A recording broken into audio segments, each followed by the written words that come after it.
Hello and good evening, good morning, good afternoon, good mid-afternoon. It's Do You Expect to Talk yearly review of 2023 in 2024. Yeah, but we couldn't review 2023 at the start of 2023, It's could we? a bit prematurely though, isn't it? Yeah. I'm sure We in have to 2 get hours it out of the way first it before we might can be all actually right. talk about it. Yeah, we Right. did actually do part of the year, didn't we? We did a sort of spring review. Yeah, we've kind of we've picked up on a few films that we've touched on here and there, like the John Wicks and things like that. Though we haven't talked about the new Fast film though. No, No. we haven't Sure got we'll that get far to. yet. Looking at my list, because I've got a list here, which we won't necessarily do everything on, but I do keep a list of everything I see theatrically and streaming that's new. Basically, anything I see in the cinema, old or new, and anything I see streaming, that's new. And my policy over that has changed in recent years. Dun, dun, But dun. I got us picking up in early April, basically. The last thing we reviewed, I saw on the 26th of March. So we'll be picking up with April onwards. And a bit like previous years, we're not going to, because it would take hours. Chris and I used to do shows that would run for hour after hour after hour. And I don't think we'll be doing that. But we'll sort of just touch on a few of them and talk a lot about some of them. Yeah. Okay. A few parting shots of our general views on, because I'll be honest, I've probably haven't seen a lot just due to time and Yeah. Having a family. I don't get to the cinema as much as you, so I tend to sort of I tend to sort of go for like it's either like the big release or a random one which takes my fancy. But I don't know. I'm seeing less and less that I'm that interested in as well though. I look at it and go like, man. That's happening to me a bit now, in that I'm seeing in total new releases less than what I saw just in a cinema 10 years ago. Yeah. And I don't think it is. I don't live as close to it as I used to, but the fact is I'm still in there for football matches and things like that. So I go with my wife like every 2-3 weeks, maybe a bit less. And when there's like a football match, I'll go in before and see a film like lunchtime on a Saturday or something. So I would have thought, I didn't go this weekend, but I've definitely got a game next weekend, so I'll probably go to that to see something. I don't know what yet, but more and more I'm like, it can wait. Whereas I used to have to have seen everything, although I have seen most of the Oscar bait now. That's out, or I'm about to. Yeah. In terms of, I used sorry, to go and I used to go and watch it all as well. Only a few years ago. I still would if I lived in Plymouth, because I don't have young children or anything. No, but yeah, I don't know. I'm finding like, do I really want to sit through that? Yeah, just sort of kind of make it count, don't you? If your time's quite precious, you have to kind of like, is it really going to be worth it? But again, I think with streaming as well, it's just sort of added things a bit differently. Because There's so much choice as well. I mean, like, And the across all different theatrical window has shortened yet again. They are, yes. So yes, you don't some have to films wait didn't very receive long. like the reason there's some releases that I've not seen just because they didn't come to my local, or they had like 1 week theatrical release and then went onto a platform or something. I don't know. It's changed a lot. The landscape's changed a lot in the last few years. yeah, and I do wonder whether like I'm missing out on like a great some great movies that I've just not. You might be. We'll get to it, I guess. You might not be. But I will tell you when I saw them sort of streaming, if you like. So when I do hit on a very good film and I say, well, that was excellent, I didn't actually see it that way necessarily anyway. Yeah. But the first film I want to raise is one I was just saying off air to Becca. I saw it. I only saw it because based on the title, I wouldn't have gone. Based on the reviews, maybe. But my wife saw a trailer and went, I'd like to see that. I said, cool. So I took her to see Dungeons and Dragons: Honor Amongst Thieves. Now, I just said to Becca, I remember really enjoying it against all my sort of expectations. But I remember remarkably little about it now. Yeah, like you remember that you enjoyed your time, but you can't actually remember the movie. No, Yeah, I can tell you what it was about. It's had- like I can remember, the ragtag bunch of individuals. I can tell you Chris Pine maybe playing slightly against type. The amazing visual effects as well. But yeah, it's one of those films that I think, as I was just saying to you, Dave, I think it will kind of, obviously, I think it was received warmly by sort of fans of the game, but for people like my generation who kind of grew up with maybe was it 80s or 90s cartoon, that's kind of how I got into it for sure. But I think it'll probably have like a cult following in years to come, I would say. I don't remember Hugh Grant being in it, put it that way. I'm just looking at the He cast chewed the list. scenery. He was I the don't villain. remember him in it. He chewed the scenery right up. So it hasn't stayed with me, but it was. I'm not going to say a lot about it. I mean, Becca might be able to comment on how faithful it is to the books. I think she almost has there. She's more or less said, yeah, it was well received by people. Well, to be honest, as I say, that just kind of reading around because as I say, I came to it just obviously growing up with the cartoon, and that was kind of my way in. Unfortunately, I'm not a tabletop gamer. I've never played Dungeons and Dragons. I'm so sorry. So I can't comment on that aspect. How but in dare terms you, of, Becca? in terms of, I know, shocking. In terms of, I think our listeners deserve that apology. I'm glad you gave it. But, you know, if you've got fans who are interested, oh yes, tell us all about it. It's like, well, I can't offer that perspective, unfortunately. But just coming to it from the cartoon, I had a great time with it. It was fun. Probably made me forgettable, but yeah, I can't comment on how faithful it is, like to the game, for example, but like to the original source text. But fans liked it. Although reading around it, that was my opinion of it. You know, it's kind of received quite good because it contained lots of little Easter eggs and references to the games and things like that, which like your average layman may not pick up on. But I went along with it, as I say. Just my in was the cartoon in the 80s and 90s. And yeah, I had a blast with it. I've not seen the original film trilogy either. Wasn't even aware. No, me neither, actually. No. Yeah. I don't know how readily available they are. But yeah, I mean, it's a Warner Brothers film. They haven't got the best record lately, but they've done pretty well with this. In terms of just in general, Warner Brothers with a lot of their franchises have sort of struggled a little bit. You think Fantastic Beasts fell apart after 3 films. I thought this was Paramount. Sorry, it was Warner Brothers. Did Paramount end up with it? Well, it's a Paramount film, sure. It's on got a bit Paramount. messy. Sorry, my mistake. Sorry, I misread it. It moved to Paramount eventually. That makes sense because Chris Pine did Jack Ryan for them, and Star Trek is a Paramount property as well. So yeah, that was. Yeah, it was a slightly different role for Chris Pine, wasn't it? I think. Yeah, and he was good in it. I mean, I'm still always a bit surprised he's not a bigger star than he is. But then, how big a star do I expect him to be? I don't know. That's it, and it's down to like maybe his agent's not working hard enough, or maybe that's his personal preference. Well, like he's made his name. I mean, he was wrong for Jack Ryan because I mean he was wrong for that part, for example. So, you know, a couple of things they've given him have not been quite him. But yeah. So to be fair though, like, you know, what movies is it a climate for movie stars anymore? Like, no. You know what I mean? Like, what movie stars are there around? He's not in Marvel. He's not in DC. He's not in Star Wars. Yeah, he's not attached to any big franchise, is he? So. No. Well, he was in DC, but. Yeah, he was obviously attracted, to the Trek movies, but. Was he in DC? What was he in DC? What, Chris Pine? Yeah. Wonder Woman. Of course he was. I forgot of course about he was. that. Well, yeah, okay. I don't think of him when I think of that film, but you're absolutely right. Of course. Didn't his character die, and then they brought him back? I think Wonder Woman 1984 actually kind of. Unfortunately, I didn't see that. Oh, it's really bad. I don't know if we ever talked about it on one of our podcasts, and we won't now because we haven't got the time. But Wonder Woman 1984 is almost embarrassing how poor it is. Yeah. I mean, it's technically pretty competent, but it's a terrible, terrible film, and you can't believe it's the same person who made the first one. No, anniversary year, so 84, so we should be watching it. The next film I saw theatrically, but it did appear on streaming like very soon after. I think it must be one of those that I went to see because it was close to like me being in the city anyway. It's the Matt Damon, Ben Affleck Air film. Did either of you see this? I did not see it. Okay, well, I'll just talk about it very quickly. It's set in the 80s, and it's the real story of how Nike went about signing Michael Jordan. They had a small basketball division headed up by Matt Damon, and they were just getting their asses handed to them by every other company, notably Converse. I think Adidas were definitely one, and they were just seen as like tennis shoes, really. And I think maybe athletics, but they didn't have anything.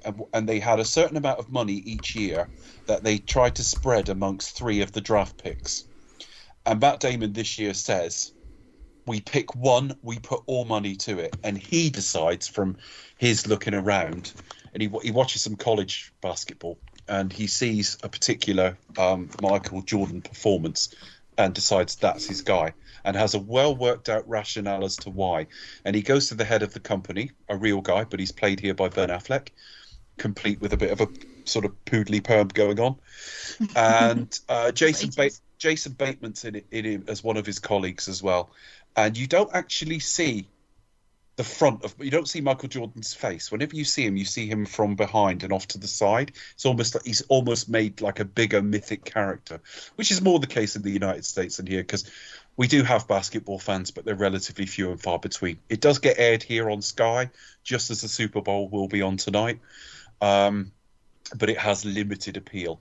But the film did very well at having us understand his appeal, understand the deal he ended up with, what a wonderful role his mother played in that. And I would recommend it. It's on Prime Video now. It was. I think it may have been actually made by Prime. I think it may be one of their productions. Let me just look. And the other thing is, it's directed by Ben Affleck. And I'd almost forgotten that, because he's got. I know he did in Argo as well, which I watched again last week. But because he's fairly front and center in it, I think I keep forgetting, and I think it just reminds you what a fantastic filmmaker he was shaping up to be before he had some troubles a few years ago again. The cinematographer for the film is Robert Richardson, who we know from working with Quentin Tarantino, and he's just particularly beautiful as a filmmaker. His shots are a thing of beauty. Yeah, it was made for Amazon Studios, so it is available on there.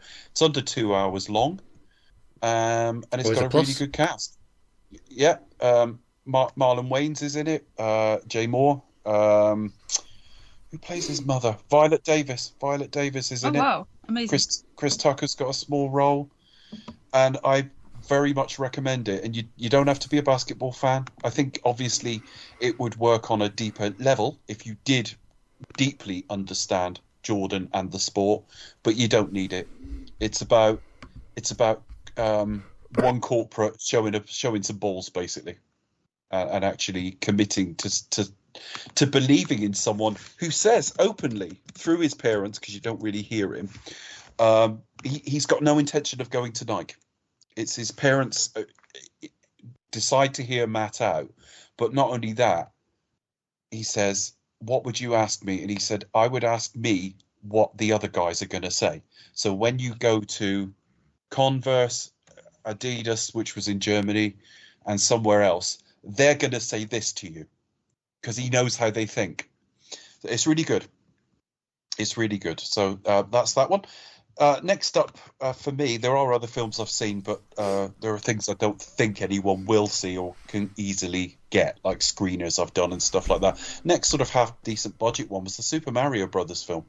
It's a me.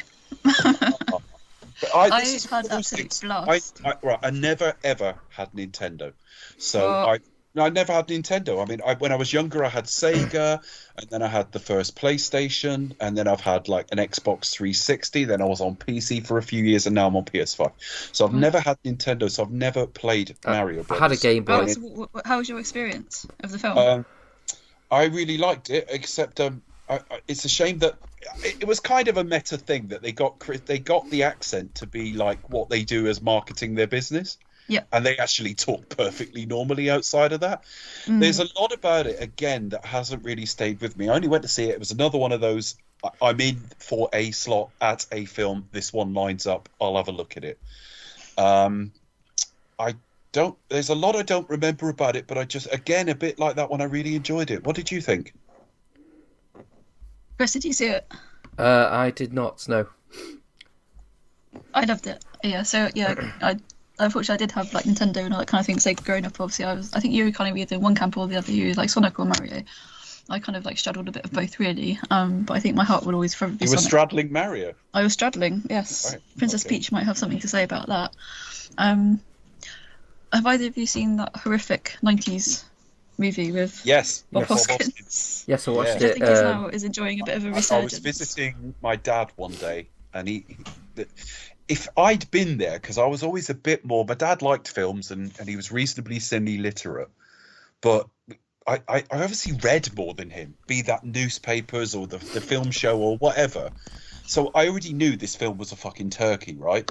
But he'd gone and rented a film for the kids, my stepbrothers and sisters and that, before I got there. So I wasn't able to say, oh, why you've rented this?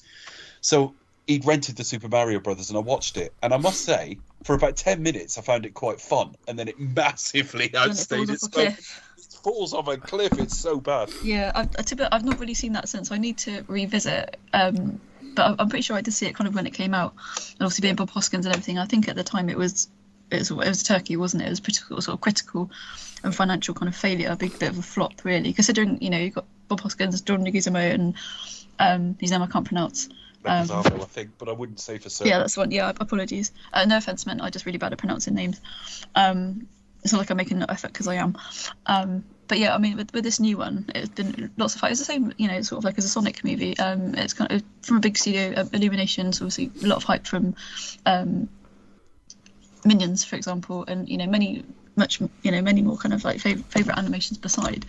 And there was obviously a big fan. It's like similar to the Sonic movie as well. Lots of fan hype riding on this film. Like expectations were high. I think it was the highest grossing animation of the year, as far as I'm aware. The film took 1.36 billion. Yeah. Yeah, so that's an enormous hit. If not the highest grossing, it's only one. It was 100 million budget as well, which is not big these days. No, it's unheard of.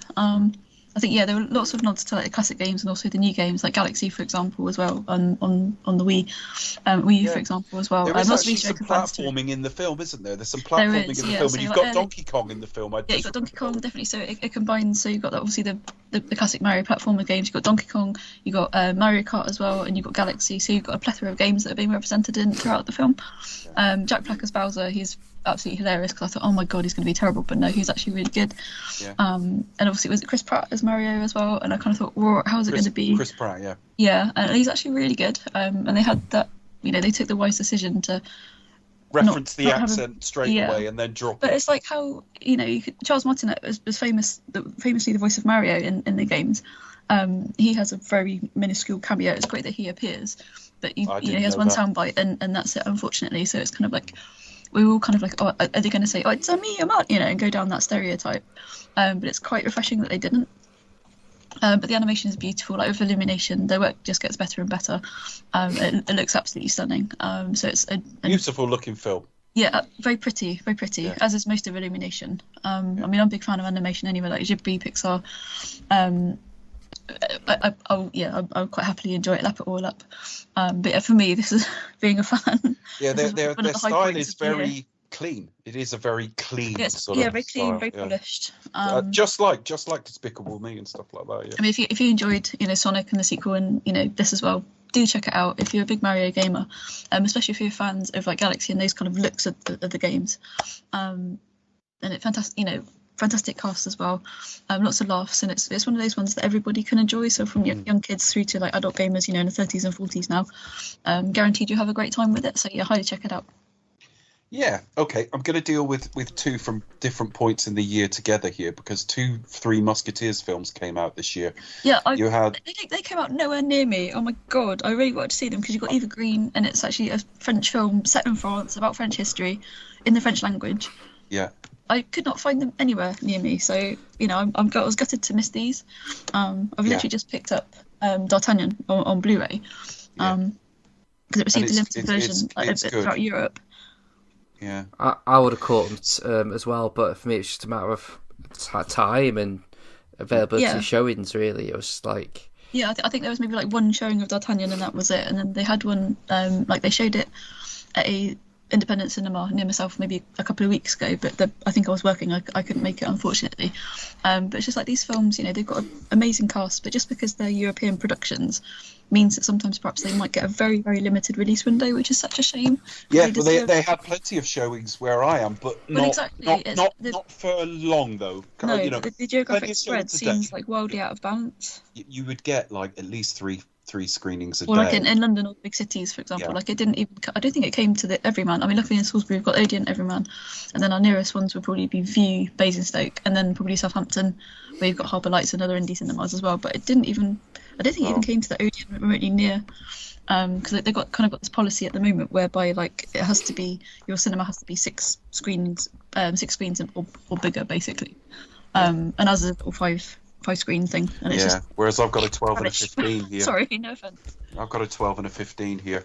I'm not going to say too much about them because you've either seen a Three Musketeers film or you haven't, and you would kind of know what to how do they compare to like the 70s lavish 70s adaptations? when I think of these films, they're very autumnal in my mind. A very sort of brown autumnal, leaves starting to brown and fall off the tree kind of color palette to it. Okay. So it looks very classic and rustic all at once. Is it quite murky? The performances are absolutely outstanding. There is one English actress in it, and I'm trying to find her. She plays. Because the second one's got an English. Oh well, as I say, she's actually German, but I think she's Vicky Creeps. Vicky Creeps. Yeah, she was great in the. She was at Hannah. She was in A Girl in the Spider's Web. Corsage. Check her out in Corsage. She's fantastic. Right, so That's she's the, not. the CC film. But she speaks English without any accent. That's the point I'm making, and she's sort of playing British in this, even though she's listed she's a German actress. That's interesting. That's really interesting. So she's playing. Am I getting her mixed up with someone else because she plays Anne of Austria? Anyway, her English is perfect. But that's really interesting. Oh my god. Louis Garrel as Louis XIII. He's really, really good in it. Vincent Cassel, obviously. Yes. Francois Civil. Civil, or however you pronounce it. I've not seen him in anything before. He's in his sort of early mid-30s now. And he's just absolutely outstanding, all of them. And it's some of these casts as well. There'll be obviously huge names in their native countries and also throughout Europe, but maybe largely unheard of or unknown over here, unless you're a fan. Which I also think is a shame. Like, so we were discussing this on a Bond thread on Instagram, and it's kind of, there's obviously myself and a few others from England, a couple from Germany, but mainly from America and Canada.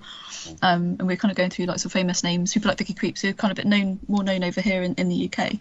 Then like obviously Vincent Cassel is very well known. Eva Green's very well known thanks to Bond.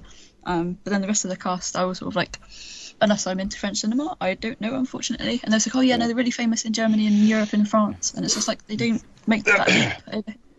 This is the most Eva Green performance I've seen in years. And what I mean by that is think of her in Dark Shadows. Think of her in 300, the 300 sequel, the Sin City sequel. Apart from the fact there's obviously no nudity, and this is a bit more family friendly. No. It is the sort of femme fatale, and she's absolutely brilliant in it. And the second film, which is named for her character, Milady, is very much explains who she is and why she is and everything else, and adds a layer. I got a 15 over here. It adds a layer of complexity to her that isn't in the first entry. So I would recommend both. I enjoyed both. I don't think I did see the first one, very close to going to see the second one. I've got no great feel for whether that was helpful or not. I think you can sort of pick it all up in the second one, not too badly. And I just thought it was very, very good, and great performances. It's at once higher production values, but it's also in some respects a little bit grimier than the older adaptations. But in a good way, and it's beautiful to look at. It sounds great. I'm presuming it will get a fairly wide release. Pathé were involved with it here. That's shocking that it didn't receive a wider release than what it did. Yeah, I mean, it cost 36. Pathé were involved. In euro, it cost 36 million to make. No, that's just one. That's the first one. Yeah, it's the first one. It'd be interesting to see how the second one stacks up. And it took 31 million back. So I would just want to see.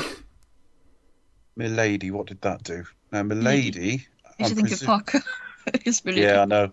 That's got the same budget, so I presume it's 72.2. Because they made them back to back, didn't they? They made them exactly. One after the other. So I'm assuming they've split them between the two films, and the box office isn't quite as good for the sequel. But yeah, the Milady character is more of a sort of bit part in the first film, and very campish, very Eva Green, and very feminine wiles, everything you would expect from her. But the second film deepens all of them a bit. The first film is very much D'Artagnan's film because he wants to be a musketeer. Really good. And I think we can sort of stop there if no one else has seen it. I'll just very quickly talk about the next one because I don't imagine Becca's seen it, and I can't imagine Chris would have gone to the cinema to see it. And that's Big George Foreman. No, that's you can talk. You can tell us about that one. I'll be quite quick on this one because we've got so many to get through. But Big George Foreman is just a biopic. It's based by more or less. He did a book called By George in late '94. He released that the year he won, or '95 he released it, and it took him up to recapturing the title at 45 in 1994. So. this is the version of that. So it's very much although it doesn't soft soap him, it shows some of his violence and it shows some of his treatment of women when he was before his sort of religious conversion. But at the same time, George Foreman was married about 5 times. I mean, he's been in his current marriage for nearly 40 years. Don't get me wrong, but he had several false alarms early on, and the film only shows you 2 of them. And I don't think that's to try and hide anything, because it shows you things about him that he would be embarrassed about. I think it's just it doesn't have the time to tell it all. This would have worked better in a sort of limited series, I think. The other thing is, it's very on the nose. So he goes into like school, and his shoes are falling apart because his family's so poor. They're sharing a burger between like 8 of them and things like that. And that's all described in the book and talked about. But, the teacher won't speak to him. She'll ask somebody else the answer because he's poor. And that's all really on the nose. That's about to happen. When he first becomes a minister, a concerned mother comes to ask for his help with the child. And he says he can't help. And the next thing you hear, the child's been killed. And you can see that coming a mile off. It's just that kind of film. But it's pretty decent. The guy who directed it did Men of Honor, which was a Robert De Niro film from around the turn of the century. But he also did the Barbershop films. And it's decent, but it's got a bit of a TV film feel, and that's all I'd say about it. If you're a boxing fan, you'll quite enjoy it.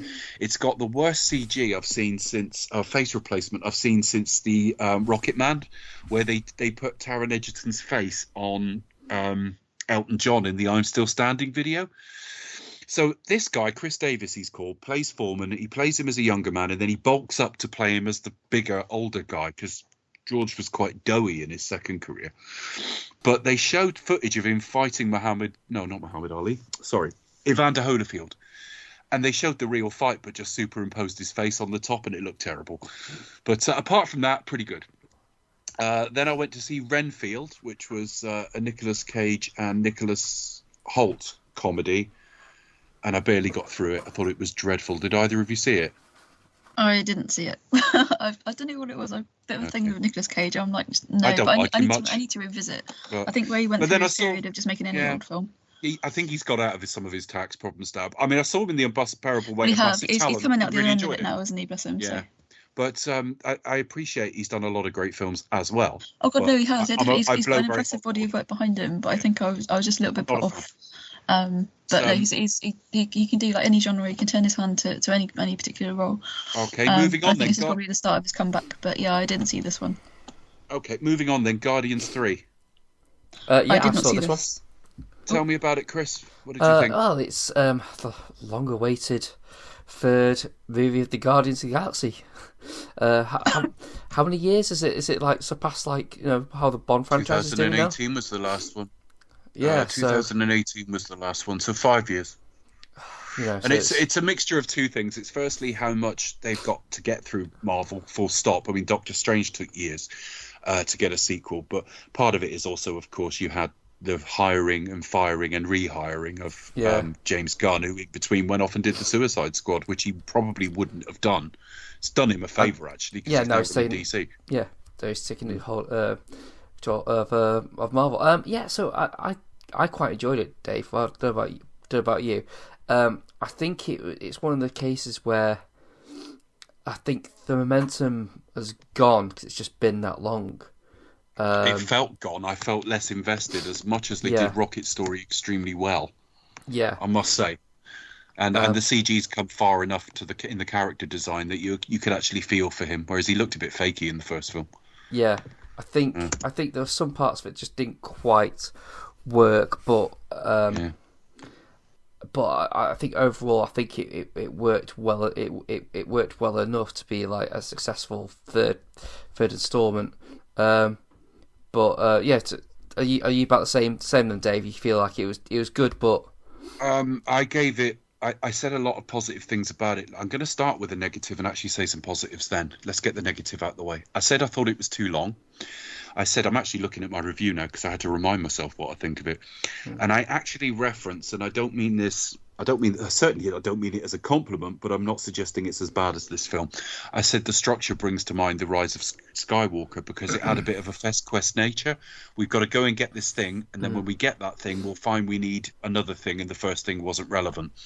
And I went on to make the point that people say, why do we not get very good video game adaptations? And I'm saying, well, actually, in the structure of films, we are getting them. They're just not based on actual games.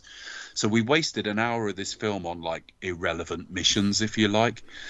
And I said that Peter, if you've seen the holiday special on Disney Plus, you'll notice Peter has like a new familial relation that he found out about. And it's not referenced in the film, or it is referenced in the film, but not referenced in the film. It's treated as though you already know it. So again, we're going further down this line of you got to do wider reading. You know, you have to do a bit of homework, and we've got this odd mixed tone as well, like we had with again, it's better than, but Thor: Love and Thunder. In that these have always had light and dark. These are the most comedic films outside of Ant-Man generally, and a bit like Love and Thunder was trying to be like hilarious while someone's dying of cancer. This was the whole rocket thing was really quite moving. So I think, but it's an inconsistency born of the fact that the emotional stakes do actually make you feel something. The backstory's superb. You can see real pain and fear in him. And because he's animated as an animal we'd know, it engaged us.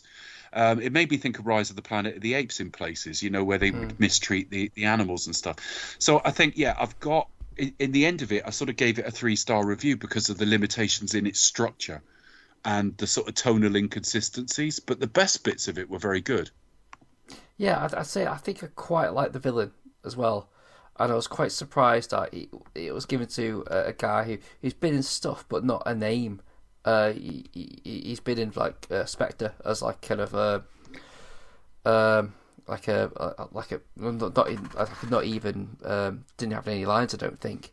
But he's been Spectre. He's been in John Wick and The High Evolutionary. Like yeah, he was a good cat. I must admit, Marvel don't do a lot of great villains. I'm not saying he was a great one because I had to look up who it was again, but I do remember thinking he was very good at the time.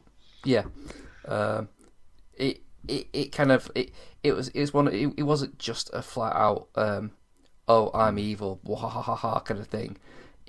There was kind of like a thought process to him. And which you kind of like. He wanted perfection, though. Yeah. He also appeared in Designated Survivor, which was a Kiefer Sutherland show, and he was also the King of France in the BBC's version of King Lear, which starred Anthony Hopkins, and he was in John Wick 2. I'm reading that. I don't remember that at all. But yeah, not bad undersells it. My overall rating of it is not bad, but it's just the tonal inconsistency. Bits of it are superb. Yeah. I think what lets it down is the time has gone on. Like, you know, I think people have checked, like, you know, like myself, checked out Marvel. You know, it's like I'm struggling with Marvel. I mean, I didn't finish Loki season 2 because I got halfway through it and I wasn't looking forward to it each week, so I kept rescheduling to watch it and then didn't. And then Echo came out, and I didn't bother. I'll still go and see the films, and there are certain things I think I'll just be drawn to anyway, like when the Daredevil reboot and stuff. But Marvel have shit the bed. Let's be clear on that. They are no longer the sure thing they were 5 years ago. I kind of treated this as kind of like my Bon Voyage Marvel, kind of like this last one. I mean, maybe Deadpool 3, maybe. Deadpool 3 is the only one coming out this year, and that tells you they know they fucked up.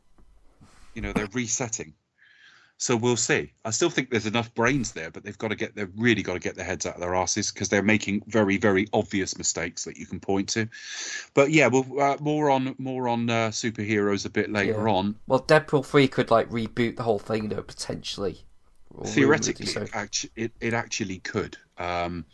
And I don't think that would be a bad thing. I just think it's getting too dense and all of the fears I had about a shared universe are now coming to pass. No, they didn't for years. The whole Infinity Saga worked, but now you've got too long between entries because they're trying to balance too much.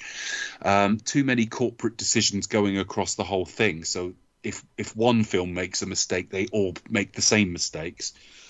And yeah, this need to do wider reading, so they spammed us on Disney Plus with all this content, and it started with WandaVision, which I must admit I quite liked until the very last episode when it became really rote. And then they had Hawkeye and the Winter Soldier, which I thought that's roughly what I'd expect from a TV version of Marvel. That wasn't bad, and since then it's just gone to rat shit.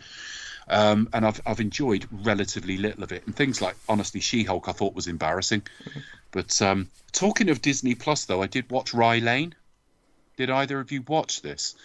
Rye Lane is a film... It's on my watch list. I really want to get to it. All right, I'm not going to talk about it very much because I don't want to spoil anything. But romantic comedies must be one of the worst served genres there is. It's almost like...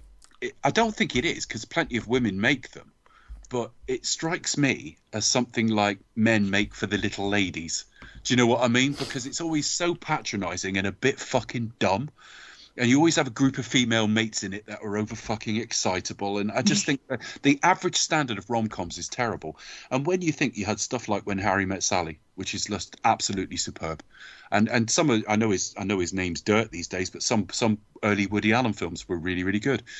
Rye Lane is the best new romantic comedy I've seen in a very, very long time. Or romantic film. Because it's sort of British romantic comedy as well, isn't it? And it's kind of told from like different points of view, like the way it's told as well. And it's got that kind of that quite. And it felt authentic. Now, sort of singular set. Yeah. I mean, I'm not. I mean, the stars of the film were probably in their late. Well, he was in his late 20s, and she was mid 20s. She's about 27 now. Looking at her. Now, I'm not their age. And I'm not from London, nor am I black. Sorry to break that news to you, listeners. Shocking. If you thought you were just picturing Barry White or something. So that I have to caveat with that, just because my observation is it felt very authentic. But what would I fucking know? Because I don't live there. I'm not that race, and I'm not that age. But it felt really authentic, and it felt very from the heart. This felt like a passion project for. Those who wrote it. Bizarrely, the writer actually worked on Benidorm, amongst other things. But it's a female director, and this was her first feature. And much like another female director we're going to talk about later, who hasn't done a vast amount, you do look to see what they're going to do next, because I really like this. So it is on Disney Plus now. So yeah, get on that, folks. Fast 10 is next. Now, oh yeah, I've never seen such an abrupt cliffhanger. I had no idea the film was ending, and then they went to credits, and I'm like, we're stopping here then, are we? That's quite the cliffhanger, wasn't it? Could you almost say the EastEnders like do? It's ever more soap opera-y, this, isn't it? It's slowly going the way of Mission Impossible. It's kind of getting away from like the main story, but just seeing how like ridiculous stunts they can come up with. I think it was Jason Momoa who's the buddy this time round. And what it turns out, did you see it, Becca? Did you see it? I did in the end. Yeah, I went to go see it in the end. What I find funny is, where did I go? I had to go all the way to Southampton to see it, I think. Right. One of the pluses is, I suppose, A plus. And it's a bit ballsy as well, because I still think the fifth entry is the best. Right. And this is a direct sequel to that. You sound quite conspiratorial there, Dave. You're like, all right. So I think that. So Jason Momoa is playing the son of Hernan Reyes, the bad guy from that film. And it turns out he was all over that film, but we didn't see him. He was just out of shot for the entire film, right? Which is hilarious. Never mentioned, never looked at. And now he pops up. And now it turns out he was just Can you imagine if that actually was the case? Like he was actually on set on Fast Five, and they were keeping all of his scenes and any mention of him. They all fell on the cutting room floor. So the timeline of the film bears no scrutiny, because how long ago was it? I mean, Fast 5 was 2011. That's when basically Vin was sleeping with Mrs. Chris Hemsworth, and she had a baby sometime after the events of, I'm assuming, Fast 6, maybe the start of that. So you go, well, that's fair enough. That's 10 years before. But then you realise he doesn't meet his child until something like Fast 8, and it's like a babe in arms in 2018, and here we are 5 years later, and the kid's about 12. So very strange, and also the kid has Vin Diesel, who I know describes himself as a person of color, but he looks predominantly white to me. And he had her with like a sort of he had the kid with like a blonde Nordic type, and the kid's black, isn't he? So it's all a bit strange, all of this. There's some set pieces in Rome that are pretty decent.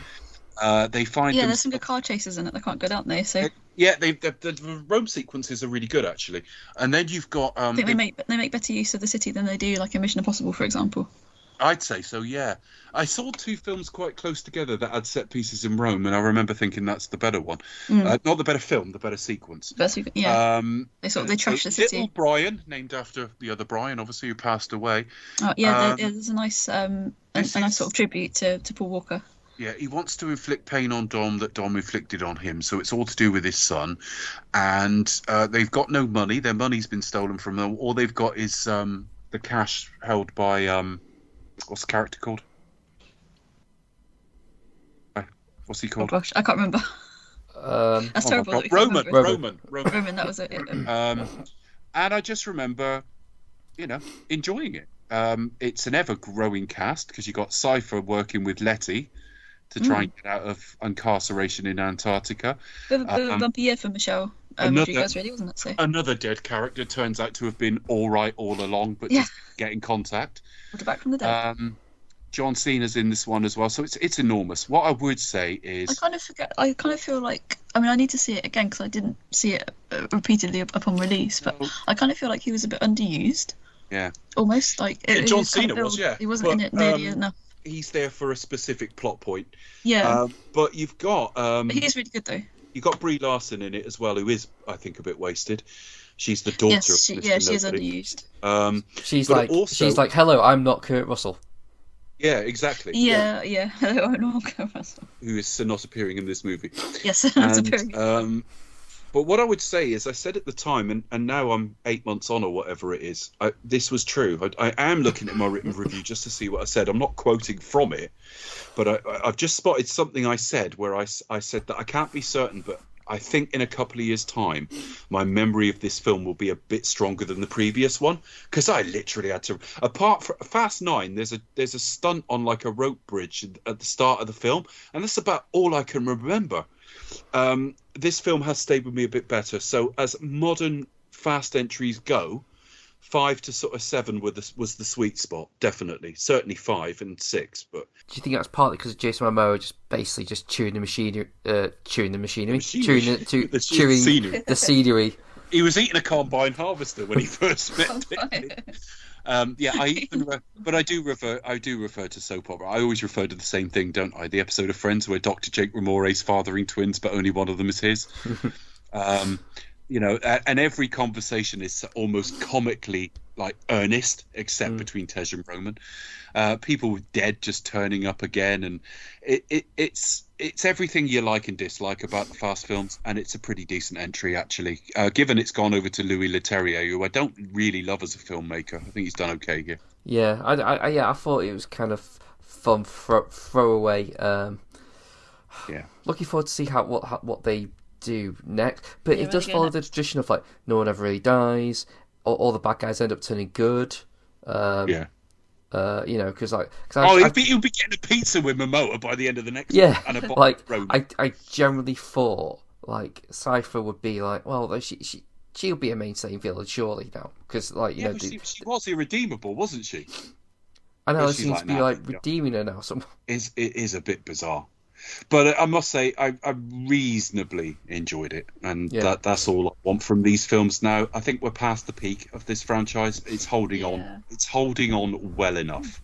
So next, I've got a couple of screeners. I would just say, if any of you get an opportunity to see a black and white film called Mickey Hardaway, I was sent it as a screener, and there is a review on Set the Tape if you want to look it up.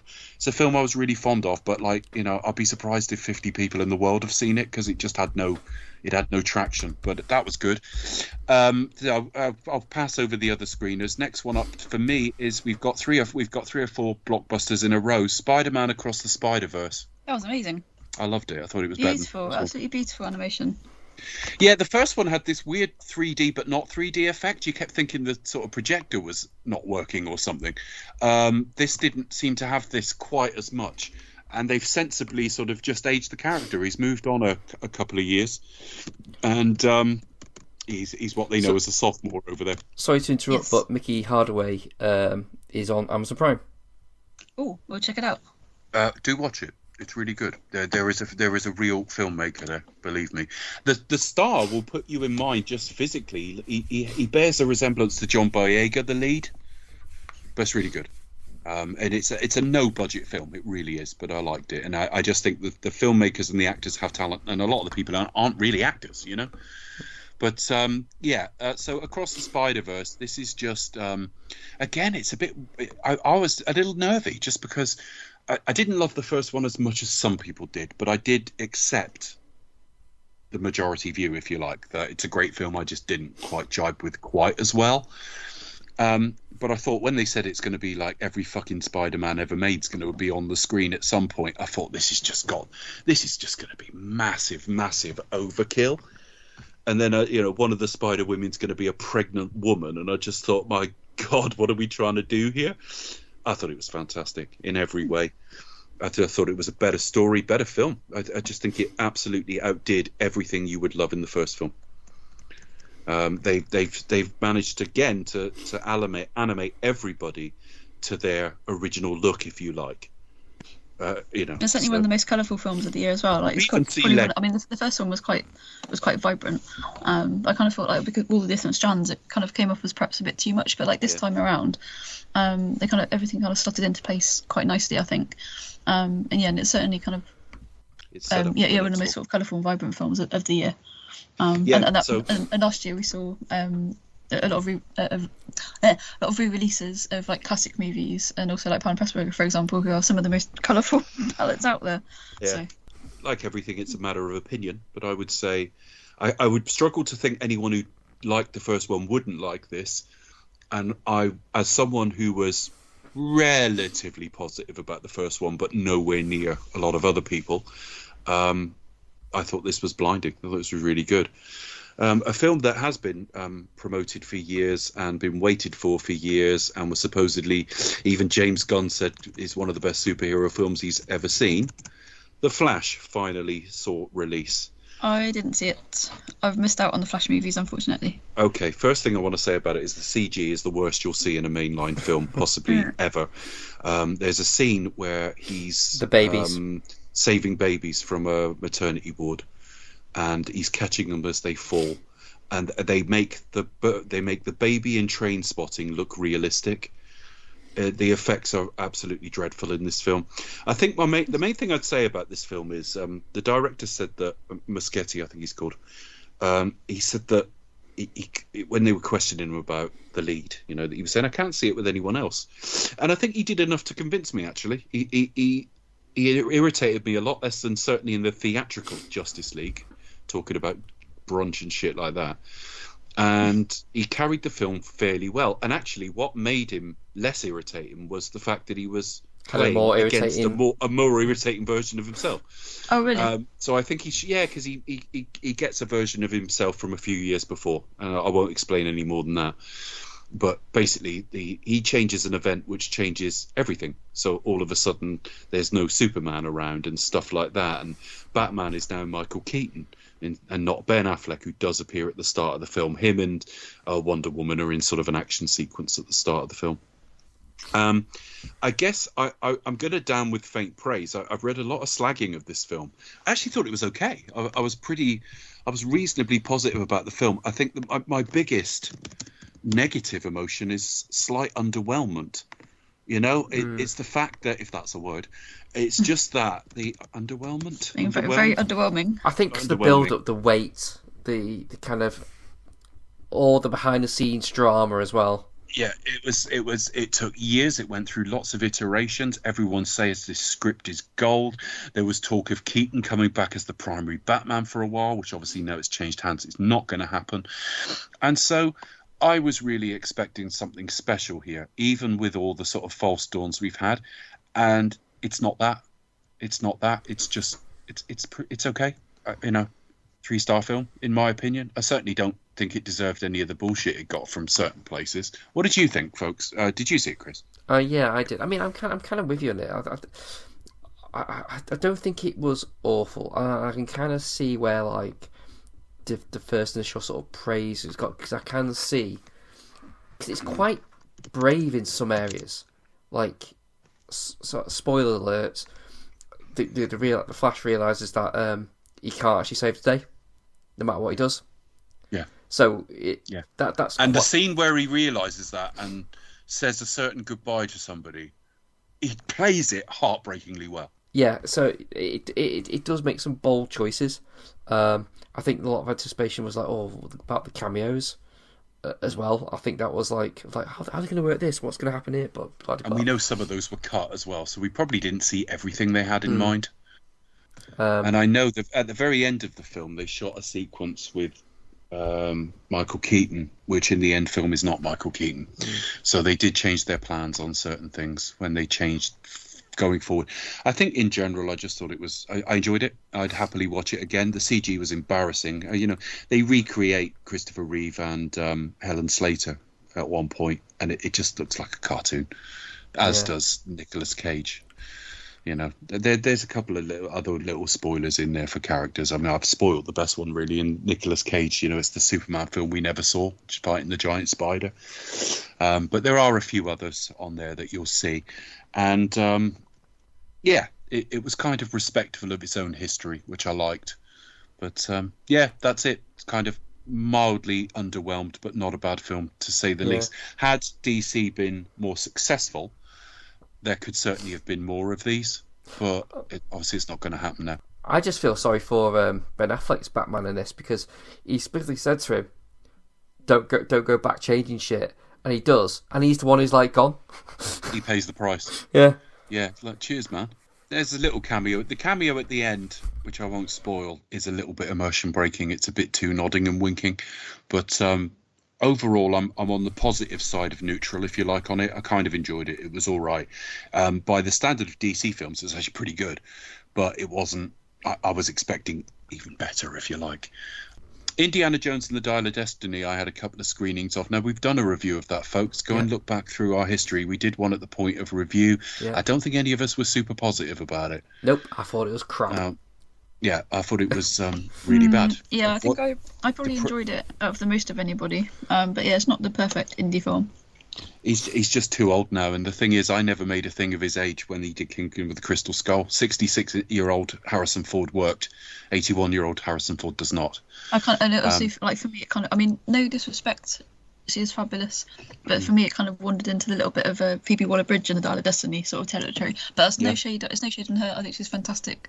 I didn't like the character though. Yes, I think last year 2023 was very much her year, and there's no shade to her whatsoever. But for me, it kind of strayed a little bit too far into Phoebe Waller-Bridge, I don't mean to cast any shade. An old man depressed and wanting to die for an entire film is not my idea. And the ending was a bit strange. Absolutely. Asteroid City next. Now, I saw this. It's funny, we talk about Wes Anderson occasionally, and I wonder if we'll ever do a Wes Anderson series. Well, the problem with Wes Anderson is I never know. I always know what I'm going to get, but I never know what I'm going to get. And what I mean by that is I either pastel coloured. You know that for sure. But I either adore it or barely tolerate it. And so, for example, his last film, if you think about the last few I've seen, not necessarily in order, I loved The Royal Tenenbaums. And then I saw Moonrise Kingdom and hated it. And then I saw Grand Budapest Hotel, which was genuinely one of my favourite films of that decade. I loved it. And then I saw The French Dispatch, which I liked half of. Well, it was 3 vignettes, and I liked 2 of them, I think. And then Asteroid City, I barely got through.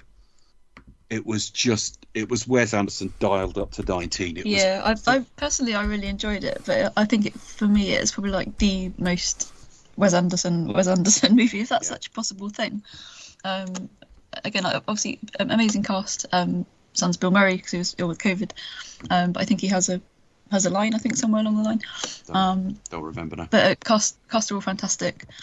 He opens up his black book and he's probably got a long list of Hollywood A-listers waiting to appear in his movies. I mean, talk to The French Dispatch. That amazing cast. As long as you're on, with brilliant performances, you know that he's going to be able to command that every single time. Yeah. But yeah, for me, I did really enjoy it. And there was a exhibition somewhere in London. They rented out a warehouse and kind of put the original kind of props, costumes, and sets from the film, which is really interesting. Like that really massive long train.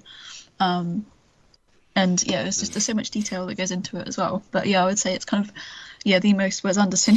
But then I watched his sort of animated films about the dogs, the Japanese thing. I didn't particularly like it. So if you love Wes Anderson unreservedly, you will love this. If you have great adaptation of that as well. If you have a bit of a mixed hit rate with him, which I do, it's everything from genius to unwatchable. This is going to be Marmite. I didn't like it at all. No, I think they are a bit sort of Marmite movies. Also, I've not seen them, but has he got? They might be leaving as well.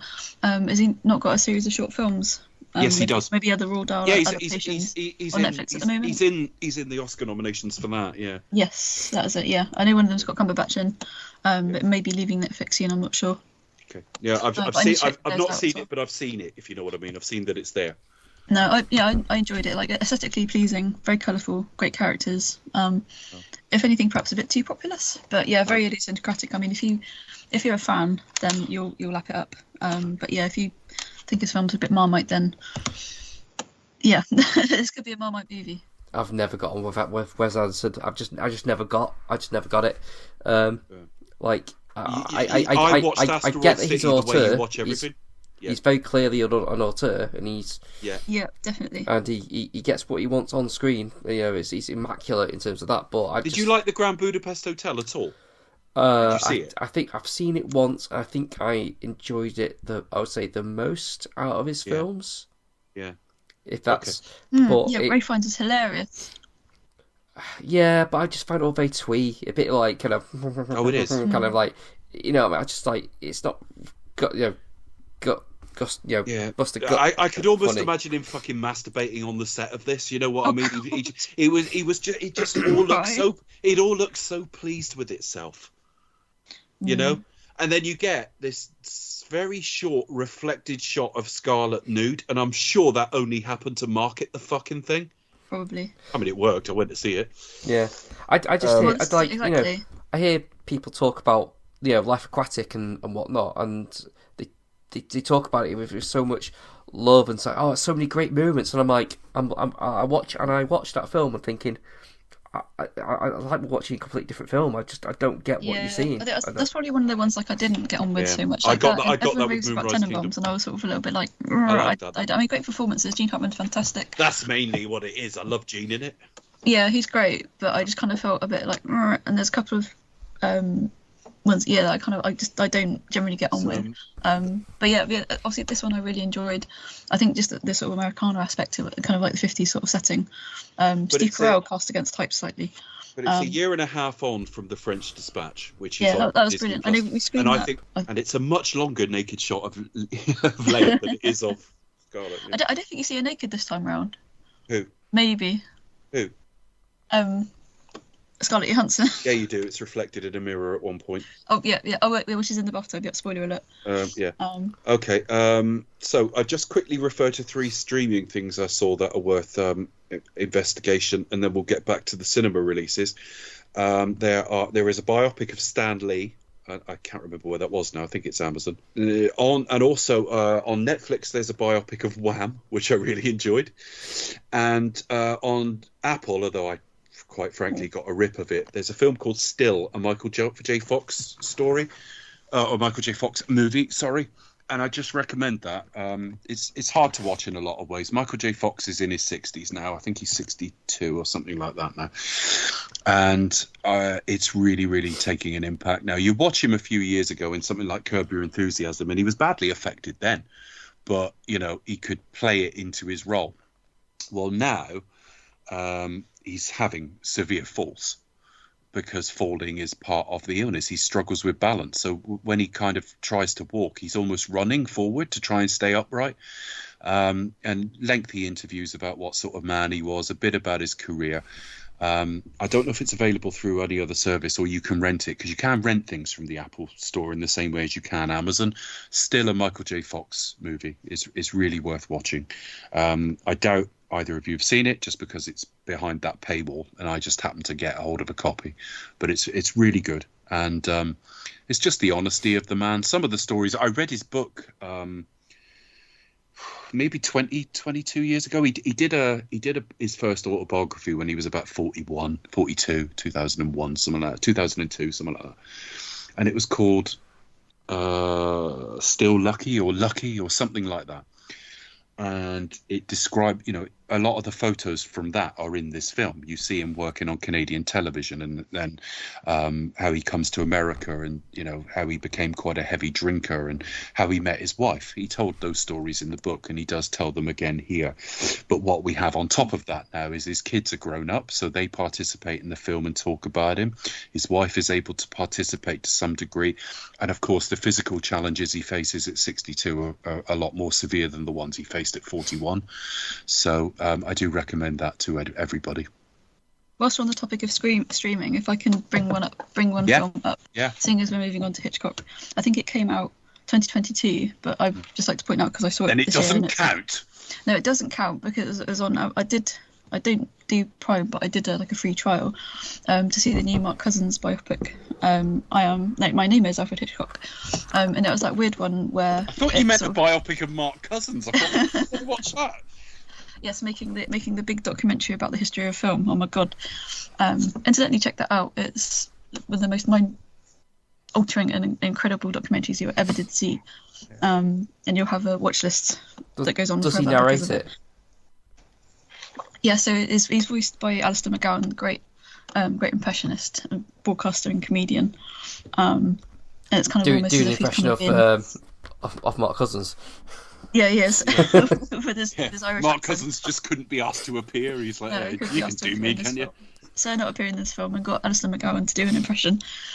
So it's kind of like, well, not almost a biopic, but it's kind of like a tour through his filmography, with Alistair McGowan doing a really incredible impression. Once you get over that, I can't find it. I'm looking in Mark's Cousins' filmography at the moment, and it's not on there. It's on IMDb. It's on IMDb.com. Perhaps he wasn't. Under the director, it is there for sure, because that's where I purloined it from. But it's on Prime. I think it may have come out towards the beginning of last year, I think. Because I was like, I must see this, and sort of paid all of £10 or whatever it was to see it. And just I thought I'd sort of mention it, obviously, because we are going into Hitchcock as well. If you're a big fan, do check it out. You kind of have to kind of get over the fact that it's Alistair McGowan doing an impression, but it's really good. I mean, you go to some of his early locations, like they go to like a sort of London home where he lived, like Shanley, for example, and also sort of various other London locations that he used for his films as well. And it sort of covers sort of wide-ranging themes, kind of that often crop up in his films as well. It's not exhaustive by any kind of way, shape, or form. It's on Prime, but it's not free. It's not free. You do have to buy it or rent it. Yeah, it'll cost you a little bit, but it's worth it. It's 2 hours long, so it's not. It's like there are things on there where you get a biopic of someone and it runs to 47 minutes or something. So it is at least a decent watch. It's 15, so you get slapped with a 15 certificate. But it costs you a couple of quid to rent it. Highly recommend doing it, definitely. It might come on Sky or another TV channel at some point. If you're into Hitchcock, I mean, definitely. You can rent it for $1.99 through the Apple Store as well. Oh, so marginally cheaper on Apple. Go there. And you can rent it on YouTube, Google Play, Amazon. Yeah. Other platforms are available. But listeners, if you're even remotely interested, it's a great companion to our series that we're going into soon. Highly recommend. Obviously, Mark Cousins is a fantastic filmmaker. And if you've got Now or Sky Sports, Sky Sports, Alfred Hitchcock's going to do some rowing for you. Yes. Now, it's on the Sky Movies channels. You now have it. So.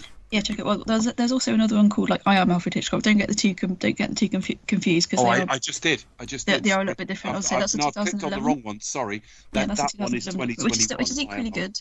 That's really good. That often pops up on. That's my mistake. Sorry, Dave. That often pops up on Sky Arts or Sky, on those channels every so often. So do check them out. But I highly recommend that. Just thought as we're going into that series, and I thought I'd mention it. It probably came out at the tail end of 2022, but maybe early 23. But yeah, check it out. all the places I just said, except now, obviously. My Name is Alfred Hitchcock is available, plus a few more, but it's a bit more expensive than the I Am Alfred Hitchcock one. Yes. Okay. Next cinema film I saw was Elemental. Yeah, I enjoyed that. I really enjoyed that. I mean, it was a bit Disney Pixar greatest hits, and it's kind of like what else can they anthropomorphise next? Probably food will be the next thing. But no, I really enjoyed it. Definitely proper Romeo and Juliet style story. In terms of quality, I thought it was of a piece with something like Onwards. Ooh. With the one Pixar released just before COVID. It's literally like... Yes, it went on to streaming, didn't it? Straight onto streaming. So what I mean by that is it's not... You're not going to look back on it as a special Pixar film, but it has... I thought to be honest, with Pixar, really I kind of good. think they kind of get better and better. I don't know how they do it. But in terms of none of their animations ever like rubbish. Like even if you go back to like the original Toy Story, which was 94, 95. 95, yeah. Yeah, I think it still holds up. But yeah, that got re-released. Also, we have to we'll mention some Disney's because they obviously Disney celebrated their 100th anniversary last year. Yeah, I went to 2 or 3. Yeah, I managed to see most of them. I saw Snow White and I saw that. Beauty and the Beast. Yeah, we'll come yeah, to Dalmatians, Beauty and the Beast, Jungle Book, Toy Story, Princess and the Frog, which I didn't see the first time round. Frozen. What else did they do? Snow White and Seven Dwarfs. Dalmatians, which I mentioned. Sleeping Beauty, which you mentioned. Yeah, I thought I've got to go see these. Bambi, Cinderella was the other one, and Peter Pan. I think they were going to air because obviously there's that sequence I did watch about Native North Americans, but it didn't come with a trigger warning, so it's quite interesting. No, I was just saying Snow White's been properly restored as well. It looks. It was, yeah. They looked amazing. Elemental. What I will say about Elemental is it's one of the freshest ideas they've had for a while, and its animation is very well thought out. Let's put it that way. Like I say, I don't think I liked Onwards. I wrote a very good review of Onwards when it came out, but don't remember that much about it now. It's one of those Pixar films. It's kind of, if I dare say if you were ranking Pixar, it'd be in the middle somewhere. It's pretty good. I enjoyed it. I don't know who the voices were in it. I can't remember now. Chris Pratt, probably. Oh God, yeah, probably. Elemental. Let's have a look. Oh, Elemental. Oh, yeah. So it was kind of basically like, very much like a newcomer cast. Yeah. Well, there's a few that weren't, but you're right. Yeah, many of those. Oh yeah, no, yeah. There's a few big names. But like generally in terms of the stars, it was kind of me like first timers or very much newcomers for sure. A bit like it's one of those things where like they are heavily sort of coded to the various ethnicities as well, so it's quite interesting to look at it from that respect. Even though it's literally water and fire, you can kind of tell their kind of backgrounds and that sort of thing. And it's like it's just obviously from a very Asian kind of background, for example. And the guy who made it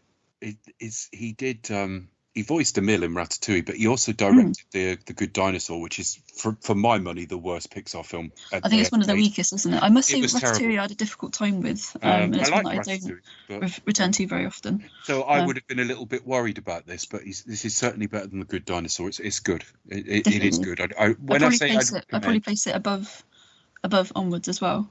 I think they're of a similar sort of standard, though. Yeah. I think this is a bit more of an inventive an idea than Onward was. But definitely. I mean, I think when it came out, it sort of got panned a little bit as kind of like Disney Pixar by numbers, which I would say a little bit greatest hits. But with them, the animation kind of gets better and better. Really, it's just a very beautiful looking film, and a very sort of simple story at its heart.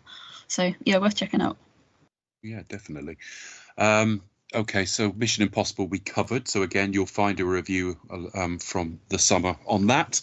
And obviously we'll return for part 2, which I think they're going to rename now. I think Dead Reckoning is just Dead Reckoning now. It's just Dead. Part 2. Yeah, I think they'll call it something else. Dead Reckoning now will just be Dead Reckoning, not Dead Reckoning Part 1. Which brings me to the weirdest summer of marketing ever. Barbenheimer. Oh, God.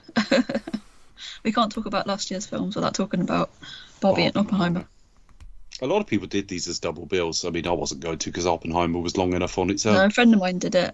He went up to London for it, and then he had somebody put sparkly gel on him, like eyeshadow, stuff like that. He probably had a bit of a makeover.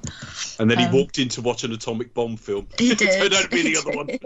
Yeah, he went to go see both of them. I think he had a 10-gallon hat on, and then sparkly eyeshadow, and he had a great time. So I was like, yeah, you do it.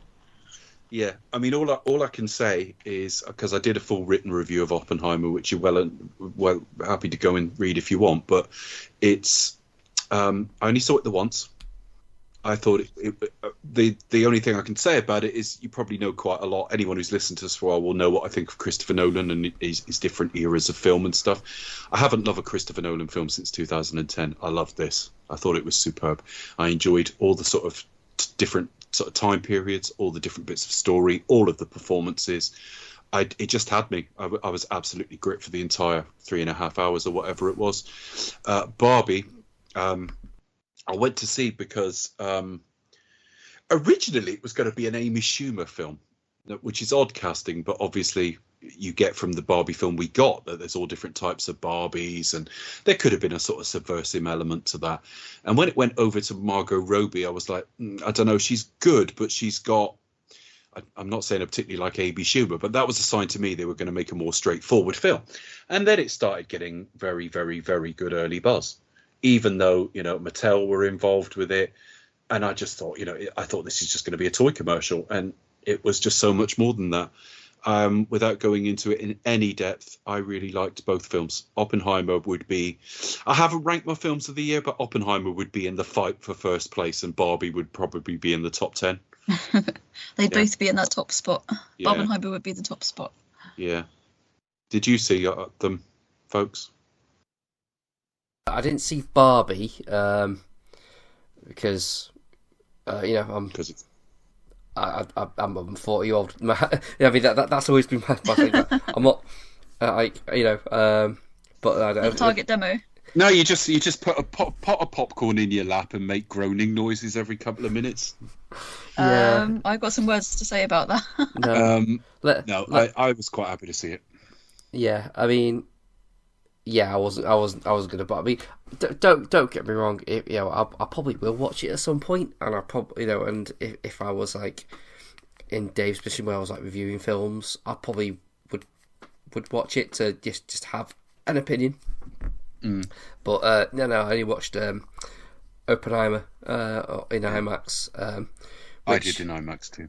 Which yeah, and I kind of agree with Dave. I don't think I loved it as much as Dave did, but I think the problem with a film like that, because it's very long, it kind of washes over you. So I think it's one of those things where you have to go back to really appreciate. I know people probably have already watched it multiple times.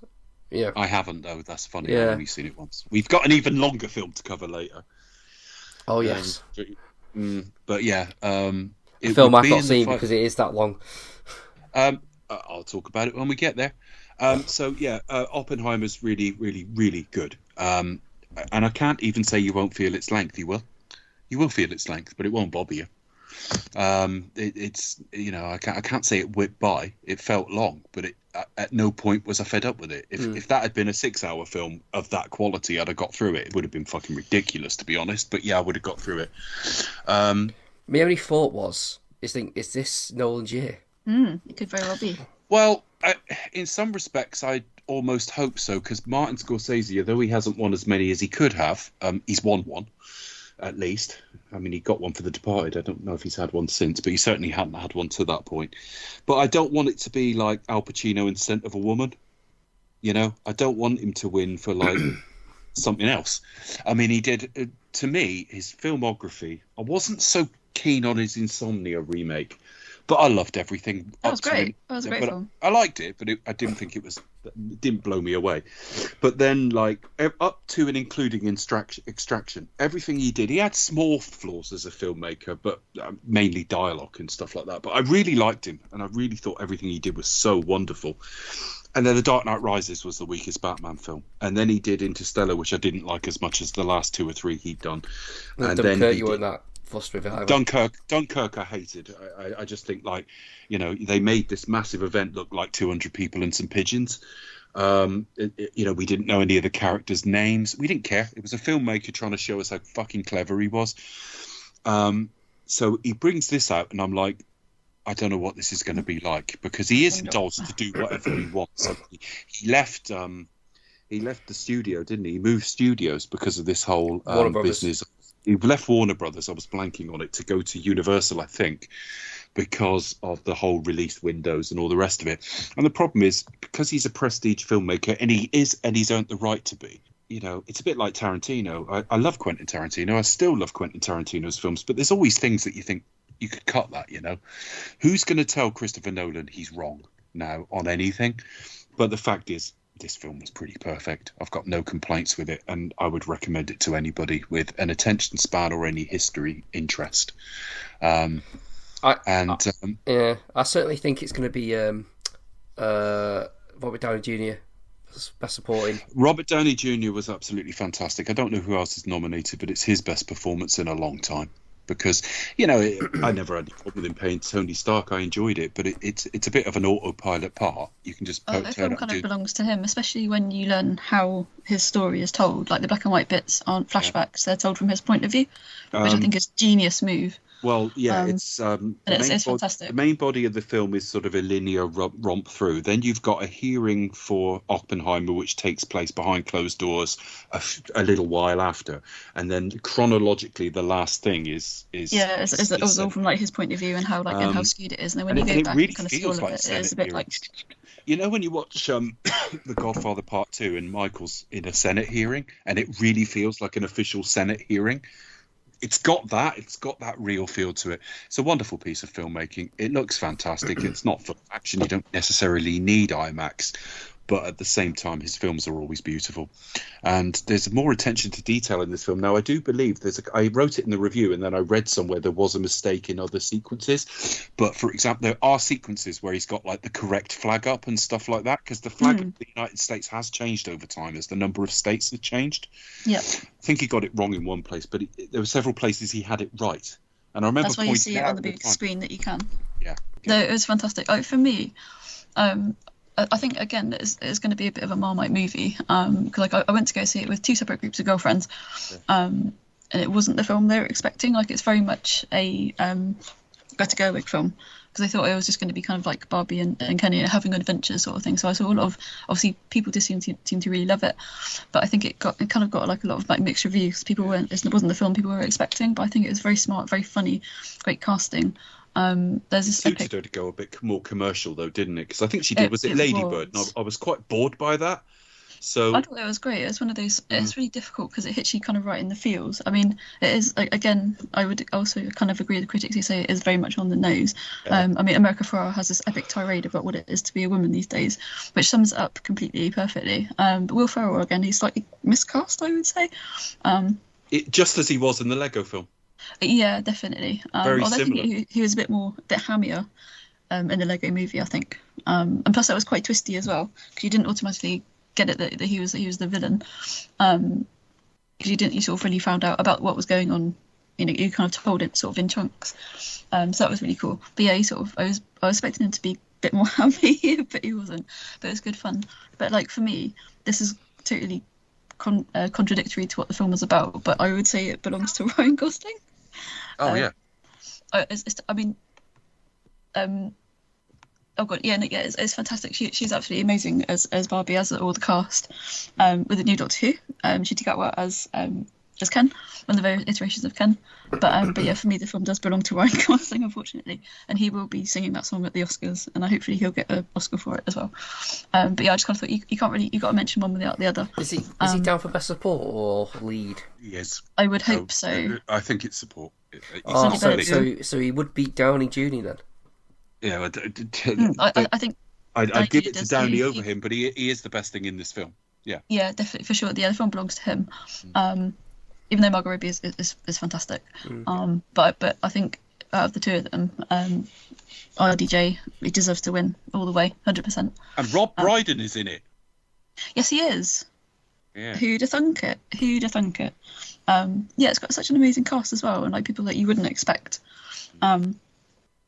Really popular like cameo roles and stuff like that. It's really good, and it changes its surroundings just enough because the actual sort of Barbie land is starting to grate just as they leave it, if you know what I mean, because it's so like overwhelming. Right, the colour, the timings are right. You'd like, I don't want to. It's a bit like when I watched The Wizard of Oz. It's too garish in colour and stuff, and it's just I'd had enough of Barbie land by the time they moved on. And they dial it right up to 11. And it's just it has. You kind of have to go in with an open mind. It's not the Barbie film you expect. But check it out. Best last line of a film since Nobody's Perfect. Yeah. Right, okay.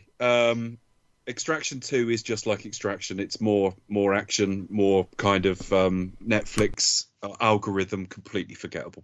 Don't remember anything about it now. I enjoyed it. It's exactly like the first one. You'll enjoy it when you're watching it. Is it more of the same? Yeah, it's more of the same. It's just lots of action. It's pretty decent action. Chris Hemsworth's pretty good and everything. It's well made. While you're watching it, there's nothing wrong with it. But I can't do a review of it because I don't fucking remember it, honestly. Did you review it for Set the Tape? It's one of those. Not sure. It's one of those films which knows exactly what it is. It's like, no, this is just like a big action movie. It's got no pretensions. No pretensions at all. So it's just like, well, we're just gonna have like big action scene after big action scene, lots of impressive, like, gonna sort of do the action the best possible way. Lots of like sort of fancy camera work. I think wasn't there there's a bit of sequence on a train which is done in like almost like in one shot, or it gives that impression. Yeah. And yeah, but I'm saying, I don't remember it. Oh yeah, but there's the stuff of like the helicopters crashing by it and things like that. I remember, but I just remember it was fine at the time. I showed the first one to my wife. She hadn't seen it, and she liked it enough to watch the sequel, which is entirely fair, and it was okay. But are they quite quick films, like 90 minutes? I don't remember how long they are. I don't think they massively outstay their welcome, but I can't tell without looking, to be honest with you. I'll just check. I don't think they're super long films, but no films seem to be that short these days. No. Extraction is 2 hours, I think. 117 minutes, so yeah, roughly. Extraction 2 is 123 minutes, so between them they're exactly 4 hours. So yeah, I can't say enough about it whether to recommend or not, but there's nothing wrong with it if you like. It's very Netflix, in good and bad ways, because they do spend the money. They do actually put money to these things, and we'll talk about streaming and spending on films later. But next thing I saw is something that I was always about 3 or 4 years too old for. And what I mean by this is when the craze first hit in 1990, I was about 13 or 14, 91. I was about 14. And but kids who were about 10 loved it. And I'm not saying it's overly kiddie. I'm just saying what was popular, and it didn't hit me. So I never really got these. I went to see the Teenage Mutant Ninja Turtles, Mutant Mayhem, which bizarrely, in this country, it used to be Hero Turtles because we couldn't use the word it was too ninja. violent. So they chopped out in the original cartoon as well. We didn't get it until 89, late 90s, maybe late 80s, early 90s. Just nuts. And because of the violent aspect as well, obviously it's changed from Hero to Ninja to Hero. Which is ridiculous. And they cut out, they even changed the theme song. They did to fit in the new name change, and I think because nunchucks were banned at the time, so any kind of reference to that was edited out. But swords and knives are perfectly fine. Well, exactly. Scythes are okay. Katakana are okay. Beating people with a stick is okay. I think it was for kids, and the funny thing is, I didn't watch it because I assumed it was too kiddie when I was a kid. But it was brilliant. I had a great time. I literally, I think that what comes of growing up like in the 80s and 90s. I was into like all that kind of stuff, like sort of Thundercats, Turtles, He-Man, She-Ra, Dungeons and Dragons cartoon, all that kind of stuff. And I was like a major Turtles fan growing up. So was I, to the point where like, this is unfortunately. You would be. You're just that tiny bit younger than me. This is I was kind of that kind of. I was just starting to get pretentious when they hit. It was Turtles and Real Ghostbusters for me. Yeah, Real Ghostbusters. Yeah, that was classic. Definitely. I couldn't stand the hair on them. What did they do to their hair on the Real Ghostbusters? I don't know. Just made them all look different. It was the 80s. I couldn't watch it on principle. It was the 80s after all. What I would say about this film, and I'd like Becca to talk because she's a fan, so she'll be able to say more than me. And I don't know if you saw it, Chris, but all I would say is I saw the adaptations. They made a couple in the 2010s, didn't they? I can't remember if they were live action. I can't remember what they were now. But I saw them. I just remember them singing in a lift at one point. But I remember seeing the first one and thinking that was surprisingly okay. and I think I may have seen the sequel, and it was dreadful. I don't really remember. Or the Megan Fox ones. Yeah, possibly. Yeah, that's all CGI. Yeah, I saw that. That's They were it. okay. That's it. Right. I didn't see the original ones from the 90s. Didn't see the cartoon, and I didn't see this. I didn't see the animated one from 2007 or whatever it was called. So I've only really seen a couple of adaptations, and I don't know much about them. Bits and pieces. This film did better at delineating between the different turtles than any version I've seen before. After a couple of times, after a few scenes, I knew who everybody was. I've forgotten by now, but I knew who everybody was. Well, Raphael, Donatello, Leonardo, Michelangelo. No, I know their names, Spencer, but I don't know which one's which. But even where they wore similar colours, they were different sizes, they had different movements, and they had different personalities. And it really came across more than in any other previous version I've seen. Apart from the fact that their animation choices with April are odd. I've never seen April looking like that. But apart from that... Well, she's an entirely new iteration, isn't she? Yeah, but I have to say, I thought it was pretty good. What did you make of it? Chris, did you see it? No. Are you going to check it out? I didn't watch it because I'll be honest, I thought it looked awful. It was better than I expected. In terms of the art style, I would probably say it's not.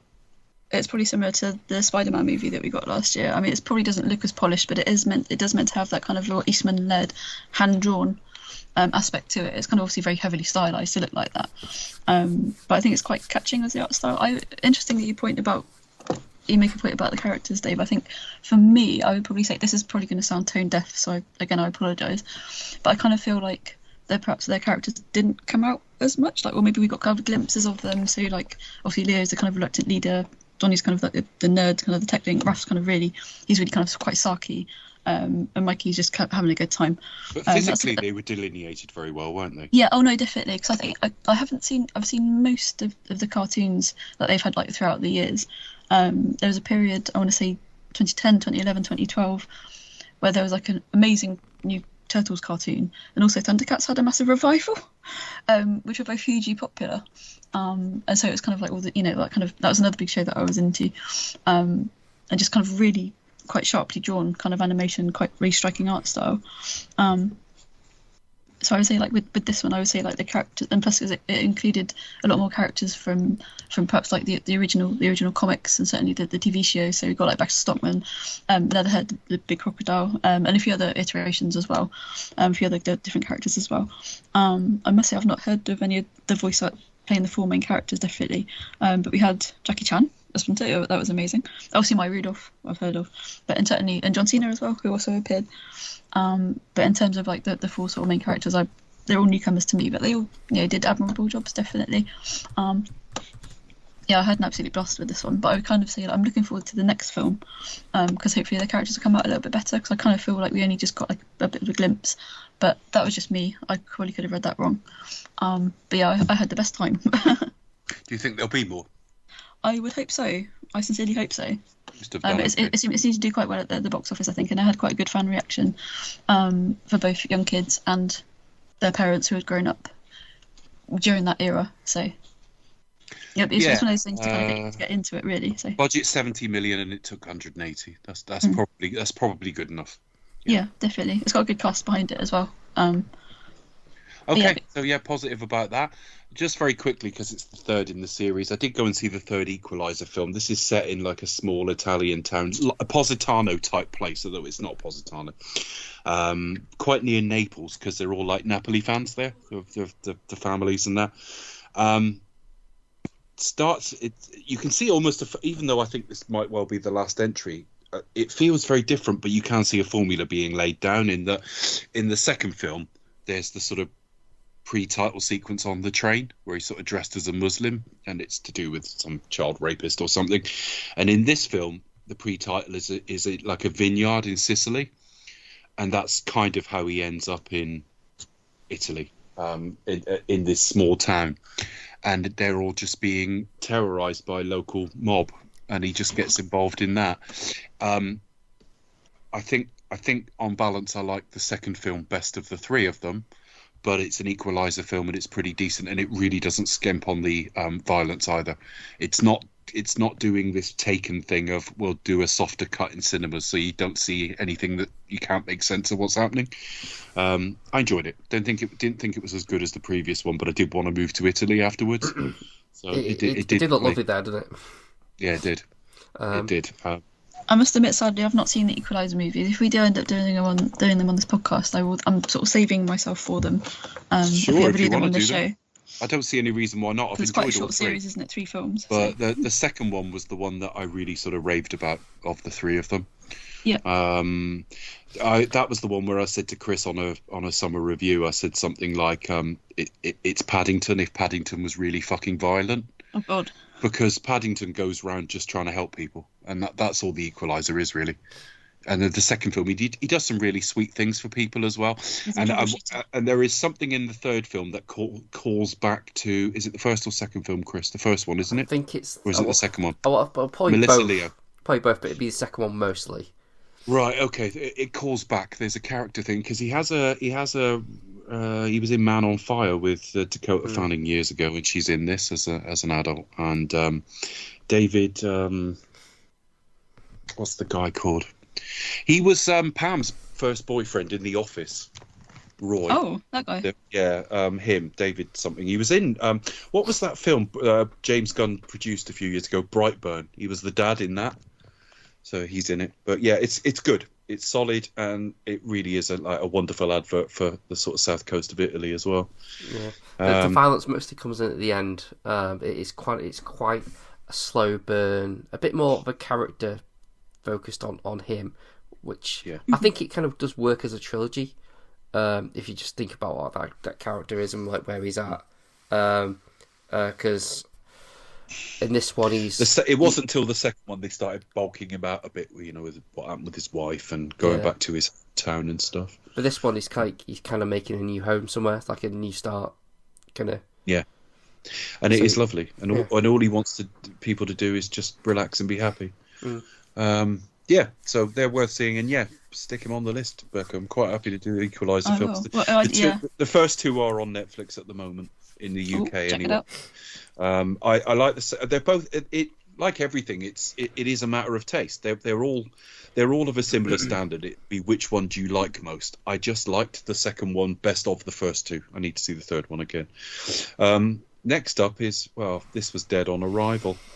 I didn't get to see Aquaman 2 this year just because I kept out getting tickets and then couldn't go, and I just haven't seen Aquaman. I don't think I've seen any of them. No. I think the first one has like a very minute Stingray reference right at the very start, which was the main draw for me, obviously. But apart from that, I haven't seen them. The villain in it, Black Manta, reminded me of the 80s adverts for Smash. Oh God! The mashed potato. With the robots. The aliens? Yeah, the robots in it. But, anyway, but I did see Blue Beetle. I didn't see that either. And I don't really know what to say about it. It felt like an adaptation. Now, I'm sure Blue Beetle has a following. He is a DC character. But it felt like a film from another comic book imprint. Do you know what I mean? Like, not known. It just looked like, I don't know, something much smaller, and it just arrived dead because this continuity is at least going to be at very least softly rebooted. There's absolutely no way we're going to see another Blue Beetle film. I don't think it was that good anyway, but even had it been brilliant, they didn't market it very much because they know this is done. I kind of feel like it came and went. Its budget was about 125 million, and it only did 130 at the worldwide box office. So it's barely broken. In fact, it hasn't broken even really. There's a couple of names in it, like Susan Sarandon's in it, but even that I had to look up. I couldn't remember. But this is all. Yeah, it's just it's got a bit of representation in it in the same way that something like Miss Marvel did, and it wasn't all bad, but it was so perfunctory. It was like watching. Effects aside, it was like watching a superhero film from 25 years ago, where you got the perfunctory sort of origin story and then some evil company. Not great something you might catch on Channel 5 in the middle of a Sunday afternoon, and you'd watch it and it's all right, but it's oh really No, but it's not great. It's everything wrong with DC in one film, in that, like, nothing marketed properly, no great hook for a reason to see it beyond if you want the representation element of it. The overall reviews were pretty good, and it did have a sort of bit of heart to it, but I think you're watching it knowing this ain't going to matter. And all these films are franchises now, so when you know there isn't going to be another one, even though you should be able to take a film on its merits, you're a little bit like, well, it doesn't matter, does it? Right after that, on streaming, I saw the Little Mermaid remake. I've got very little to say about that. I quite liked it, but I know a majority of people didn't. I've got nothing to say about it. I was trying desperately to have an opinion and just couldn't summon one. No, I kind of felt Melissa McCarthy was a bit, which is cast against type, but slightly, I kind of feel she was a bit like she's too hammy as the villain. I kind of feel she's exactly what I'd cast in that role. If you'd made this film 30 years ago live action, you'd have cast Bette Midler in that role. Well, this is it. Also, you kind of got a bit of issue about because of the body type and one thing and other. So I kind of feel she was also typecast in that respect. But no, it's perfectly serviceable. She's beautiful as Ariel, definitely, and they flesh out Prince Eric a little bit more. He is a bit of a, as he is in the cartoon, he's a bit of a chinless wonder, and he is here. But I mean, he's very handsome. Has a nice song, so it's nice that they flesh him out a little bit more. I had a good time with it. I enjoyed it. I mean, obviously the 90s cartoon will forever be, the goal to. I only saw that. To reach for. I have seen it now, but I only saw it about 3 years ago. No, it's amazing. Yeah, listeners, incidentally, if you're Disney fans and if you got to see any of the re-releases in cinema, let us know. What did you think? What was your favourite? What ones would you like to see released in the cinema again? Let us know. I saw Snow White and I saw Beauty and the Beast. That's the only two I saw. Yeah, I think there's probably one that I missed, but I pretty much went to go and see all of them, to the point where, like, the cinema manager was like, "Oh, you again?" And I was like, "Yeah, hello." But you got to see these films when they come out if you can, and it was nice to kind of see, like, sort of families going, or with the kids, and I think you just think, oh, it's really nice, especially some of the older films as well, which may have some. Obviously, they're based on really, really old sort of European Hans Christian Andersen fairy tales, Brothers Grimm, stuff like that, and some of them might have trigger warnings beforehand. May not be very politically correct these days. But it was nice to rediscover them. So, like, for example, I went to go and see 101 Dalmatians, the cartoon, and that led me down the path of rediscovering the 90s live action with Glenn Close, and she's absolutely iconic. I haven't seen the live action ones yet. Yeah, check it out. Not the new one, but the 90s one. Cruella. I haven't seen Cruella either. No, I've not seen that one. But I visited the 90s live action one with Glenn Close. She's absolutely fantastic. She steals the film as Cruella, definitely. But it's a very charming adaptation and quite faithful as well. Yeah, it was okay. I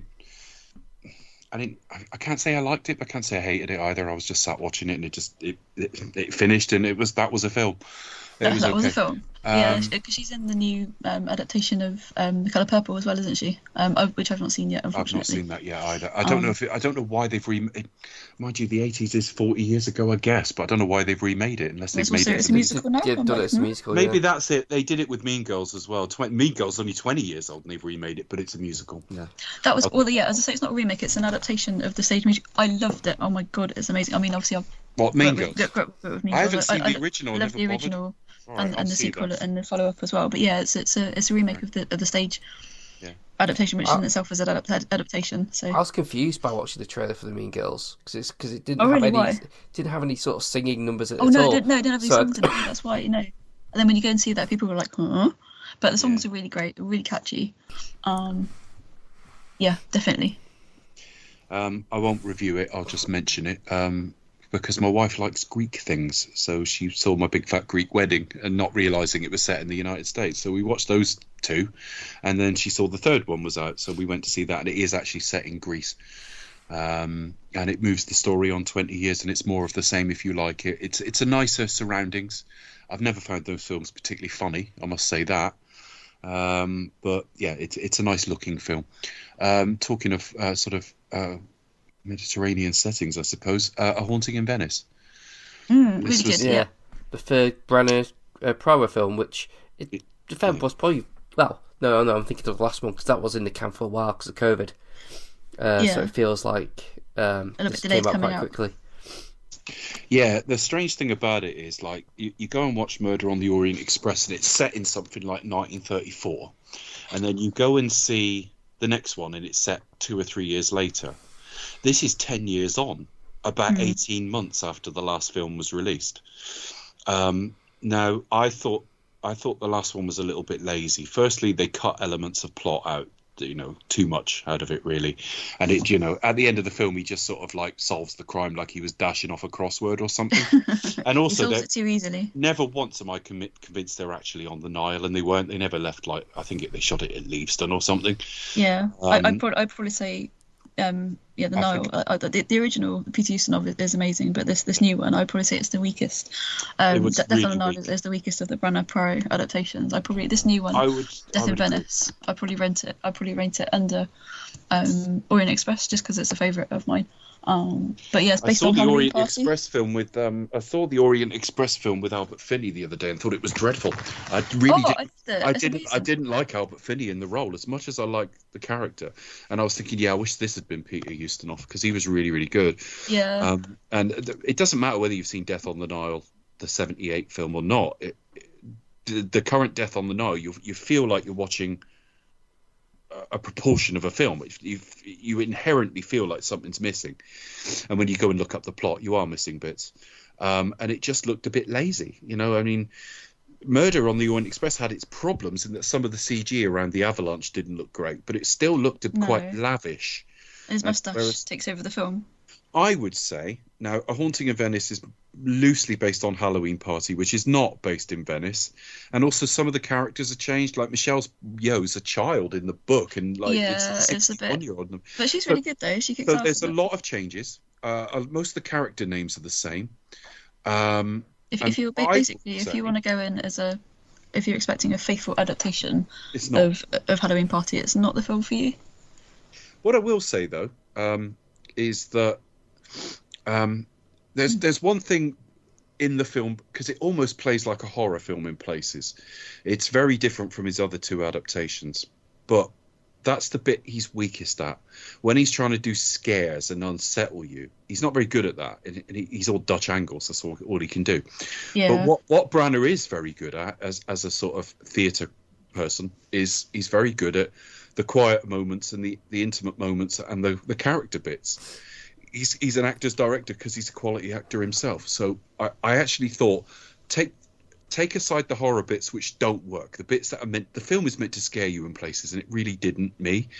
But I think I liked it best. I need to see it again, but I think I liked it best of his three. I think they missed the trick not releasing it around Halloween, because it came out at September time, didn't it? Or it was mid-September. Yeah, they should have released it around Halloween. They missed the trick. I know. I don't know why they didn't. It is really strange that he's 10 years older than in the last film, supposedly, although he looks no different, and he's living in retirement like he can't be bothered any minute. I was like, why have we suddenly lost 10 years of this guy? It's really odd. But what you could have said, it looks really stylish, and like Venice looks beautiful. It utilises more of those locations. I mean, it's better. Yeah, that was my worry, because I thought, well, you were lazy with the Nile, so yeah, it was shot before COVID as well. There was no reason for it. And that's before all the Army Hammer problems and all the rest of it. Yeah. So I mean, that can't be helped. No. Army Hammer could have helped it, obviously. Could have, definitely.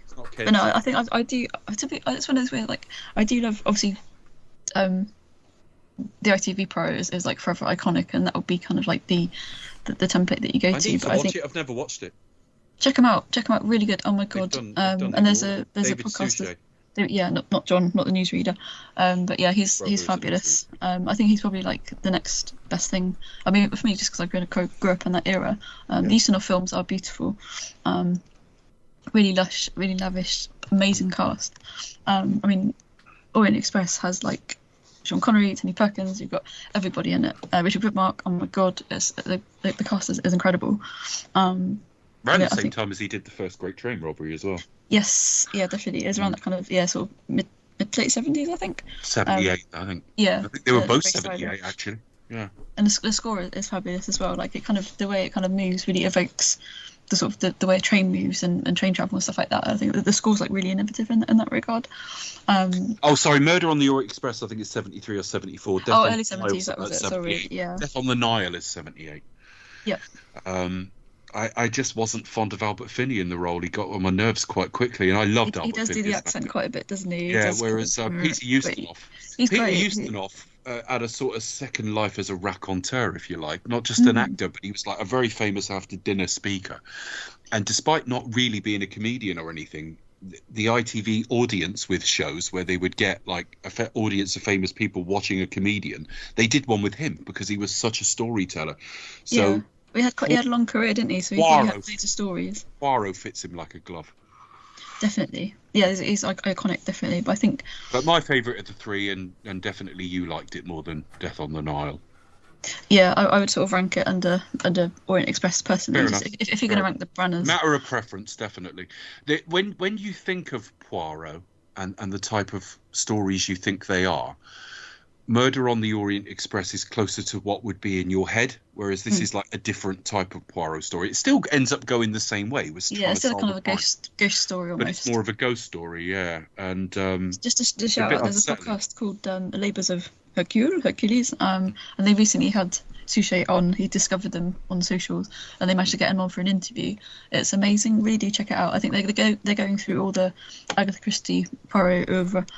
So yeah, I highly recommend that podcast. Check it out. Amazing. I guess the next one I won't talk about for very long because I don't know if I'm the only one who's seen it, but this was my pleasant surprise of the year, and the reason I say it was I don't think I'd heard of it before it came out. Like, I was looking at films like on a Friday because I was in the next day. I'm like, what do I want to see? And I saw this, and I was like, Paul Dano. All right, okay. So I went and looked it up, and it had really good reviews. Dumb Money. The GameStop. This is about the GameStop thing from about 12 years ago, something like that. GameStop was basically going bust, and it was junk stock and all the rest of it. And this guy started investing in it. He had a little podcast about stocks that he liked. He had no insider information. He just found stocks interesting, and he did like a YouTuber type thing on it. And he recommended GameStop, and he ended up making hundreds of... Well, I don't think he ever sold it, but he was nominally worth a hell of a lot of money. And of course, all the big boys were trying to crack down on him because he was subverted a market. They were trying to crash GameStop for the money. It's just like The Big Short. It's just a different topic, and it's really good. I don't know whether Paul Dano was slightly miscast for it. I can't sort of see him as a YouTuber somehow, but it's a really good film if you get a chance to see it, because I don't think it did anything really money-wise. I'm going to have a look if that's the case now. Maybe it was a hit over there or something. But over here, it was sort of dropped in. It was slightly... The whole GameStop thing, when it broke, it was kind of more... Unless you follow, like, American culture or gaming culture.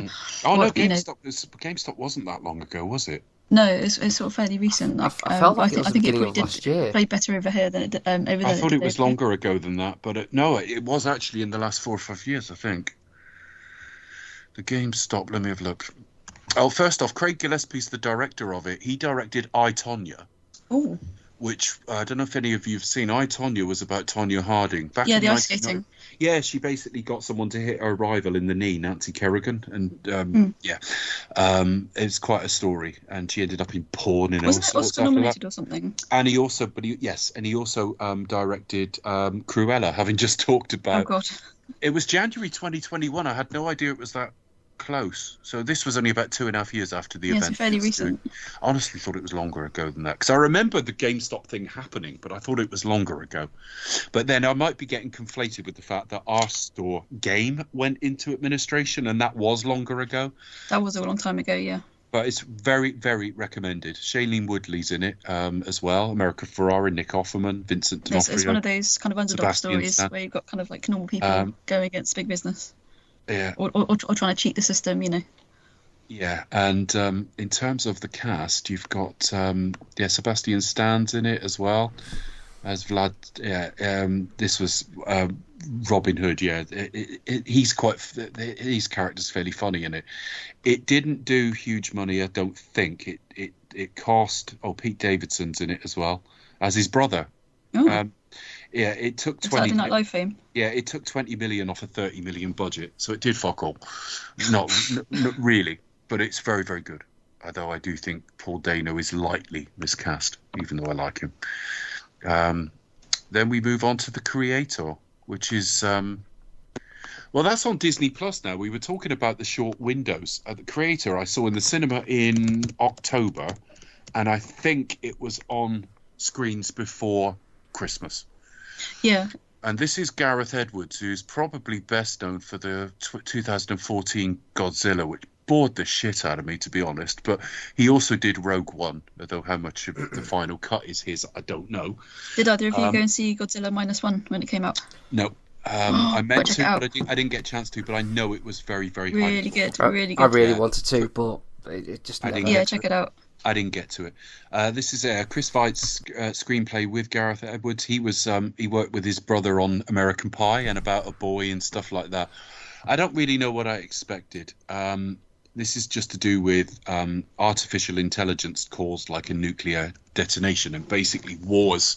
It had quite a lot of hype, didn't it? It was really Wars hyped and up. AI are at war with each other and have been for years.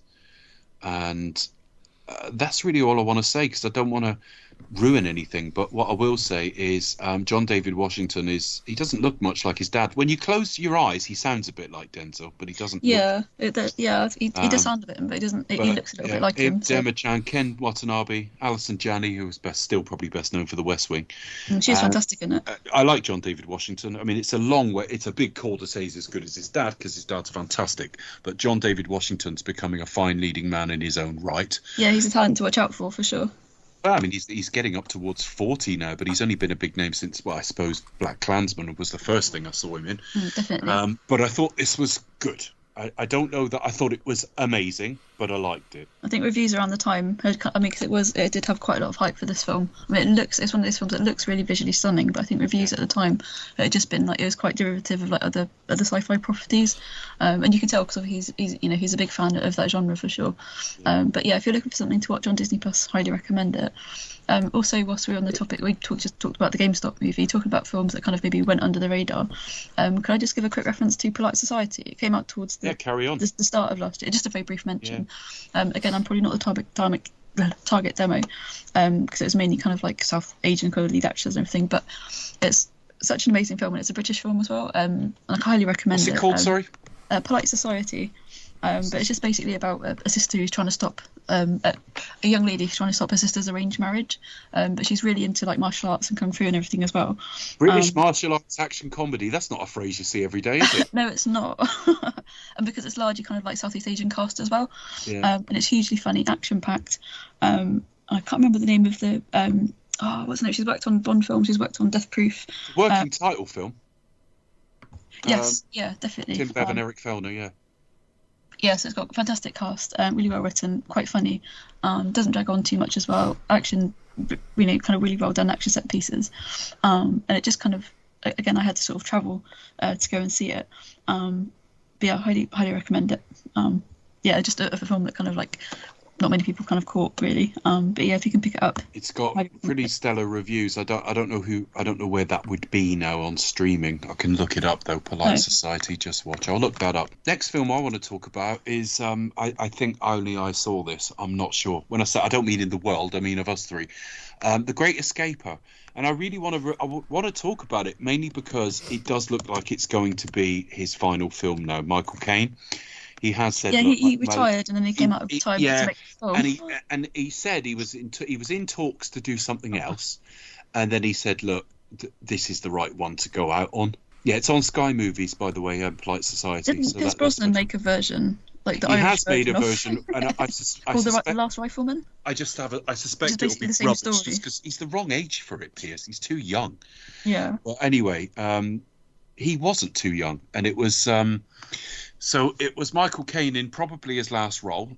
He didn't have to put on, the struggling to walk because his mobility has started to collapse in the last few years. He is 90 now, and it was also the last film of Glenda Jackson. Famous actress. She was also a Labour MP for a period of time, but after that she went back to acting. Yeah, she had this amazing career. Oh my God, such a powerhouse woman. They filmed it some time ago. I mean, she died in June. She was like his wife. They're in a care home together, and he wants to go to D-Day. He talks to the home about it. They refuse. They say it's too dangerous. He's not well enough, and he goes out one morning because he's the more outgoing of the two You know, even though he's got poor mobility and a walker and all the rest of it, he does go out along the beach. They live in, I forget where it is now. It's a South Coast sort of nursing home. So I don't think it's Brighton, but it's somewhere like that. Brighton, Hastings, something like that. I'm actually looking the guy up now. He broke out of his nursing home. I can't remember where it was, but it's one of those coastal towns that's full of pensioners anyway. And he would go out and get the papers or, you know, whatever.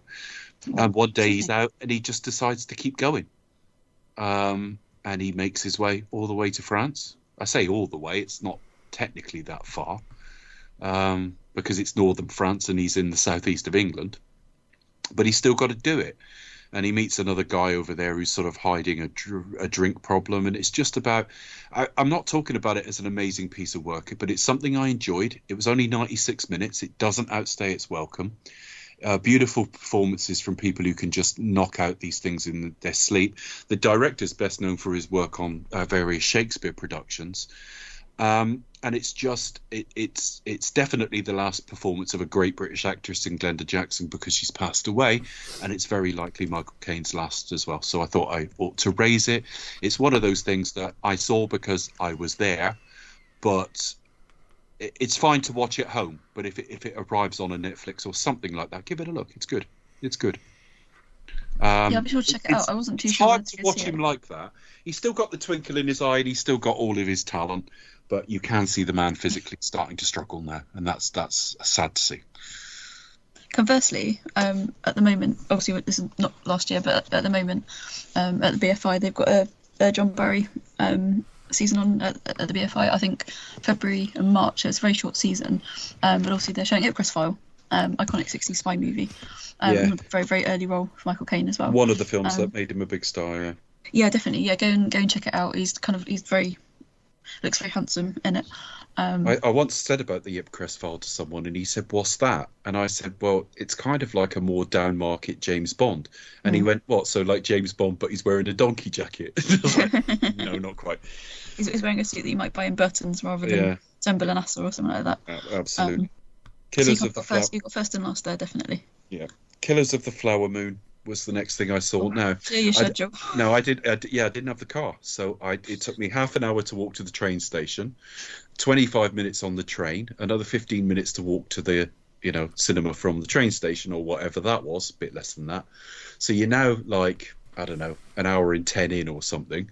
Then I've got 4.5 hours in the screen because I've got the half hour of adverts or whatever. I don't even know what my arrival time was like relative to the screening. So I'm now at like 5 3/4 hours. Then it's like, and a quarter of an hour back to the station, half an hour. So basically, it was a full working day to get in to see this film. It hasn't stayed with me. You do have to sort of sit on films. I do think it's a very good film. I think on balance, I preferred it to The Irishman, his other sort of recent, very long film. But I liked both in different ways. It makes me laugh when people think he's just like gangster films, and it's like, it's not. This guy has always done a range of films, and a minority have been gangster. And this is telling a true story about sort of Indian land and a certain period. Now, I'm going to say two slightly negative things about it, then one very big positive. The small negatives are Leo's miscast.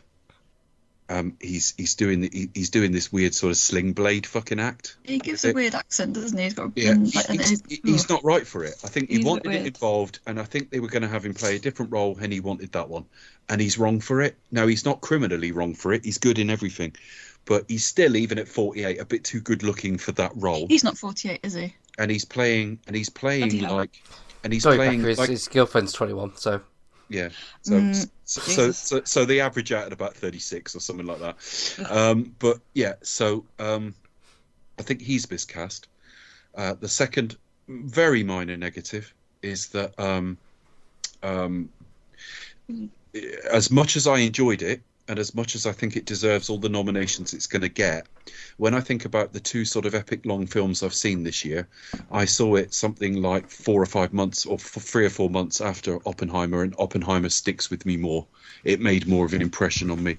There are some wonderful the positives I wanted to point to with the two of the supporting performances. It's Robert De Niro's best performance in years. And the lady whose name escapes me now, who plays his wife, is up for Best Supporting Actress, is very, very good. Now, my favourite supporting actress role I've seen so far is from a film that wasn't released here till this year, so we won't be covering it now. But the lady in The Holdovers gave my favourite performance this year. Oh, she was fab. She was amazing. But Killers of the Flower Moon... Lily Gladstone. That was it. Lily Gladstone. She is absolutely terrific in it. It's just good. It's just really, really good. Beautiful to look at. Epic in scope. In some respects, it handles its running time better than Oppenheimer does. But Oppenheimer made more of an impression on me. But it's a very good... It's Osage, which is Oklahoma. I'm not fussed with... his cameo at the end, Martin Scorsese, but I liked the film. That was great. I liked Hitchcock cameo. I liked the film a lot. Jesse Plemons, who we were talking about off air earlier, is really, really good in this. And actually, underused as well, I would say. The more I think about it, the more I like it. John Lithgow's in it as a great role. You see him right at the very end, and it's like, oh. But then you got to think, who can't Martin Scorsese get? He's Martin Scorsese. Yeah, he's another kind of one of these directors who's literally got to open his black book and they all line up. And it's like, Jack White's got a small role in it. Yeah, there's a scene right at the very end, and you think, oh, it's solid. And this is better paced than any film of this length has any right to be. 3 hours. That'll be Thelma Schumacher, definitely. Working their magic again. 3 hours and 20. I thought it was longer than that, actually. I thought it was up around the 4 hour mark. It's just over 3.5, actually. It doesn't have an intermission or anything like that. No, so it's a similar length to Oppenheimer, and it is up to the standard you'd expect from Scorsese. The man hasn't lost anything. And I having spent 4 hours watching it, when I came home and said to my wife, who wasn't sure about seeing it because it was so long, when I said to her, I would happily watch it again if you want. And she said, no, I'll wait for it to come out at home. And I was like, okay. But I would have gone in the next day and sat through another 3.5 hours of it. Well, didn't it have like a short window, and then it appeared on Apple? The window wasn't that short, to be honest with you. I mean, I think it's just dropped on Apple now. It isn't like when you have a Netflix release and it's like a week or two later.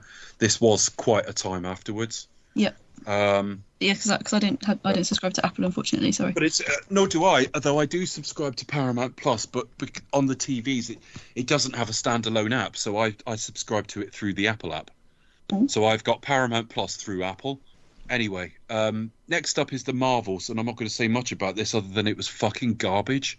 I don't know what's going on with Marvel. I mean, the funny thing is, I'm going to say one positive, right? I didn't get through Miss Marvel. I thought Miss Marvel was terrible, but I also accepted it just wasn't aimed at me. So I knew it would have its market, but I didn't like her or the family much in that film, in that TV show. I will say Miss Marvel's the best thing in the Marvels. By quite a long way. She's by far the most likeable character. The Rambeau character is just weak. She got her powers 5 minutes ago and doesn't really have much palpable connection to anyone. And them changing places all the time, and it's just not very good, because none of them are fantastically likeable with the exception of Miss Marvel. And the plot was a bit shit, and the whole film just wasn't very impressive, very memorable, very anything. And once again, to understand this film properly, you've got to watch Captain Marvel, The Avengers, the last two Avengers films, preferably, although she's not massively in that, to be fair. But then you do have to watch WandaVision and Miss Marvel to really understand everything this film's trying to tell you, which is obnoxious. Yeah, I didn't see it.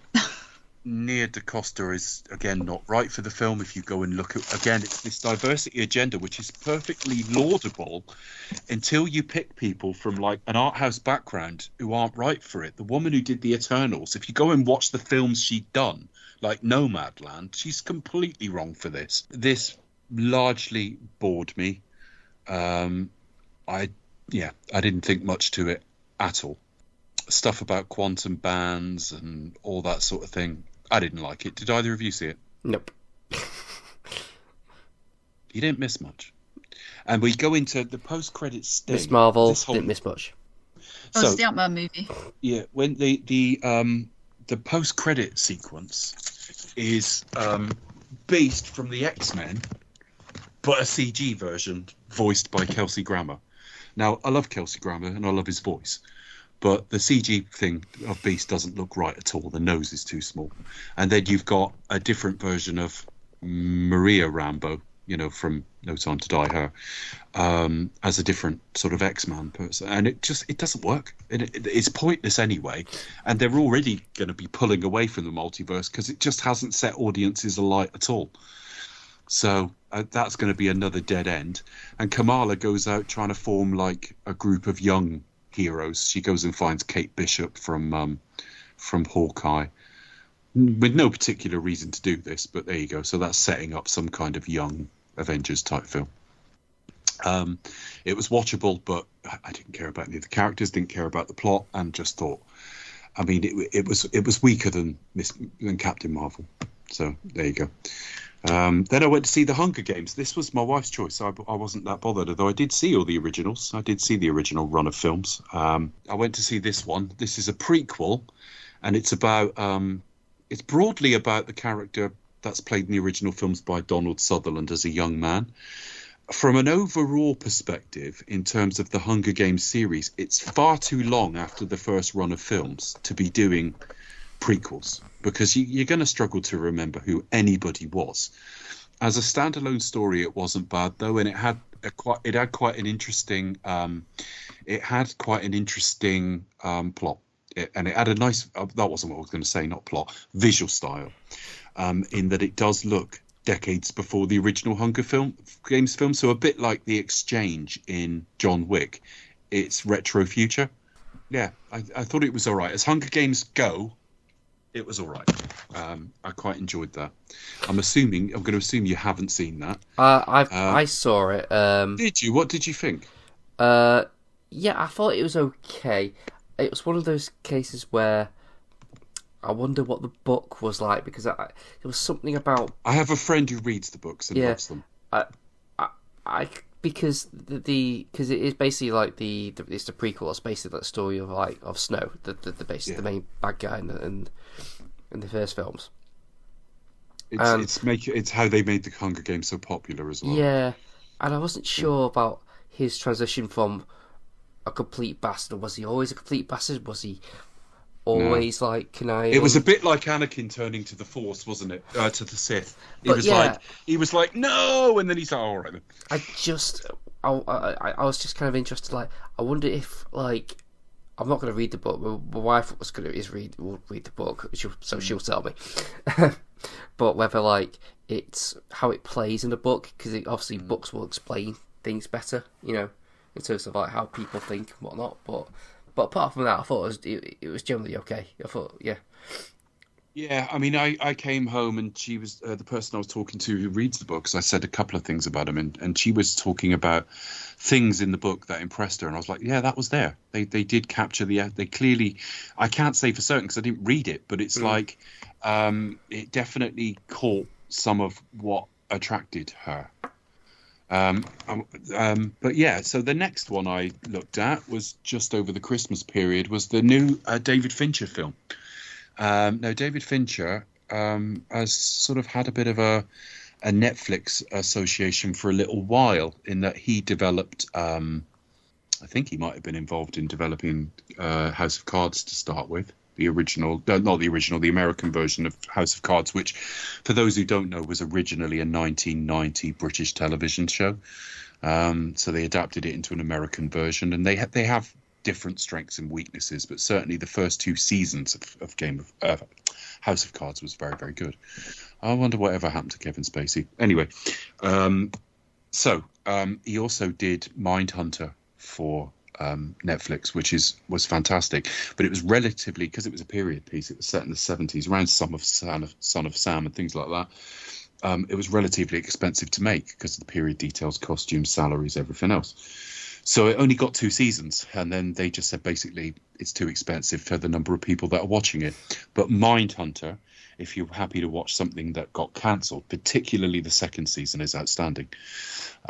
It's got Jonathan Groff in it, who some of you will have seen as the King of England in the Hamilton play, which is on Disney Plus as well.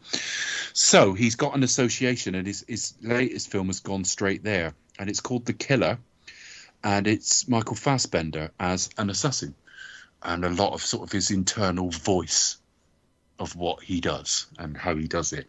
And he spends ages taking you through his very methodical way of doing anything, only to fuck up the shooting. And what happens to him after that, and what he does next. And there's several different assassinations involved in what he needs to do. And it's completely cold and professional about it all, generally. There are some exceptions. But it's very much a case of him, like, telling himself, like that he's not emotionally engaged. It's like, well, he has to train himself. Yeah, he sort of has to train himself to think that way. But all that tells you is he's human. But so it's about his mistakes. It's about his career. It's got some other assassins in it. You've got Tilda Swinton there, and various other people. I think what I would say about it is it wasn't my choice to watch it on that given evening. We're just looking for a film, and somebody else said, "What about that one?" So I said, "Okay."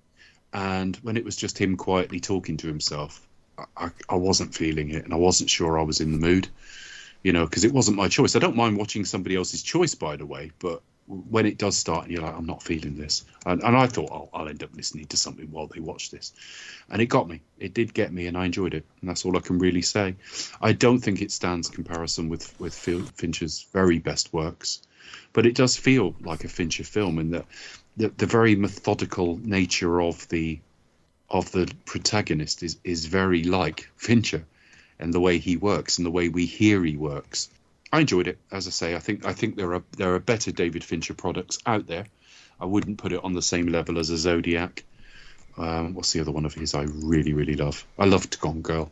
Funnily enough, his best loved ones, like Seven, I've always been a bit cold on. I prefer The Game to Seven, for example. But it's not in his top 2 or 3, but it's good, I think. What about you? Yeah, no, I think I enjoyed it. I felt it a bit cold though, but then I guess that's kind of like the point. But but as a Netflix film, it's certainly definitely engaging. I mean, I was never bored by it at all, and it's definitely like a very sleek, and when you're following someone like Fassbender, you're not really going to lose, really, are you?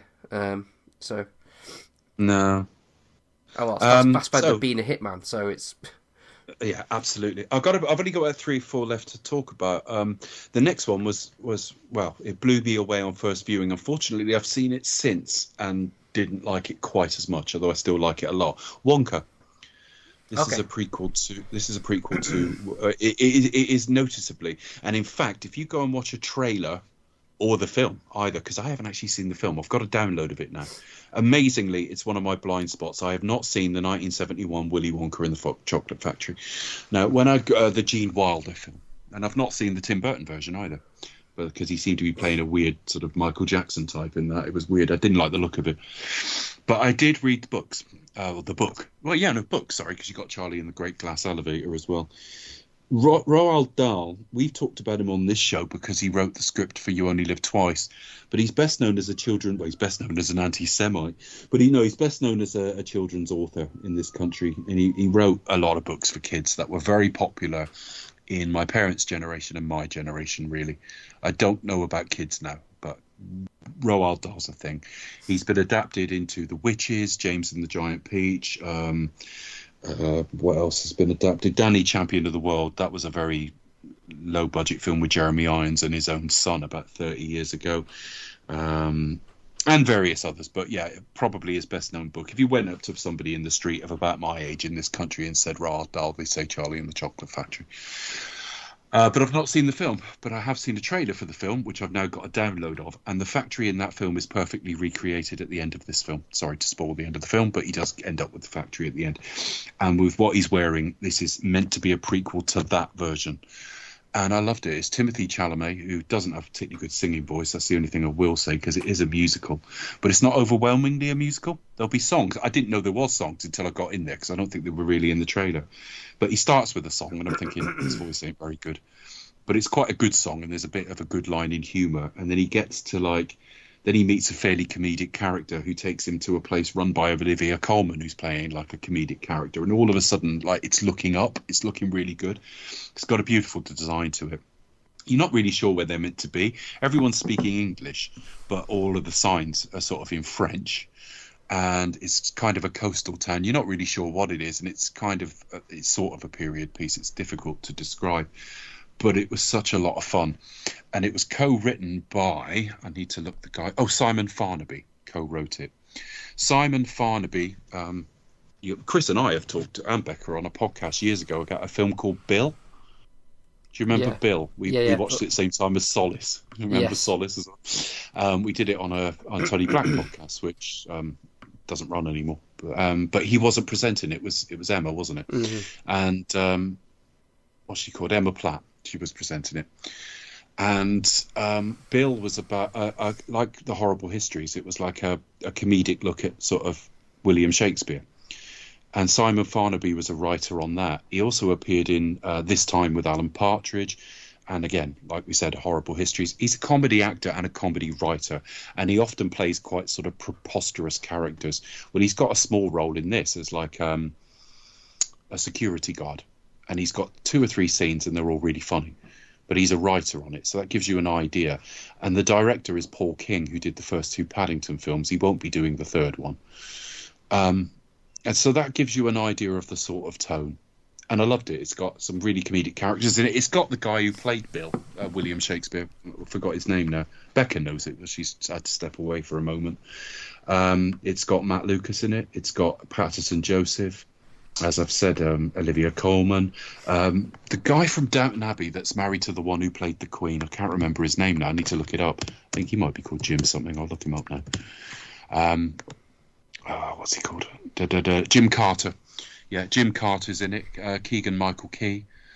And Hugh Grant as an Oompa Loompa.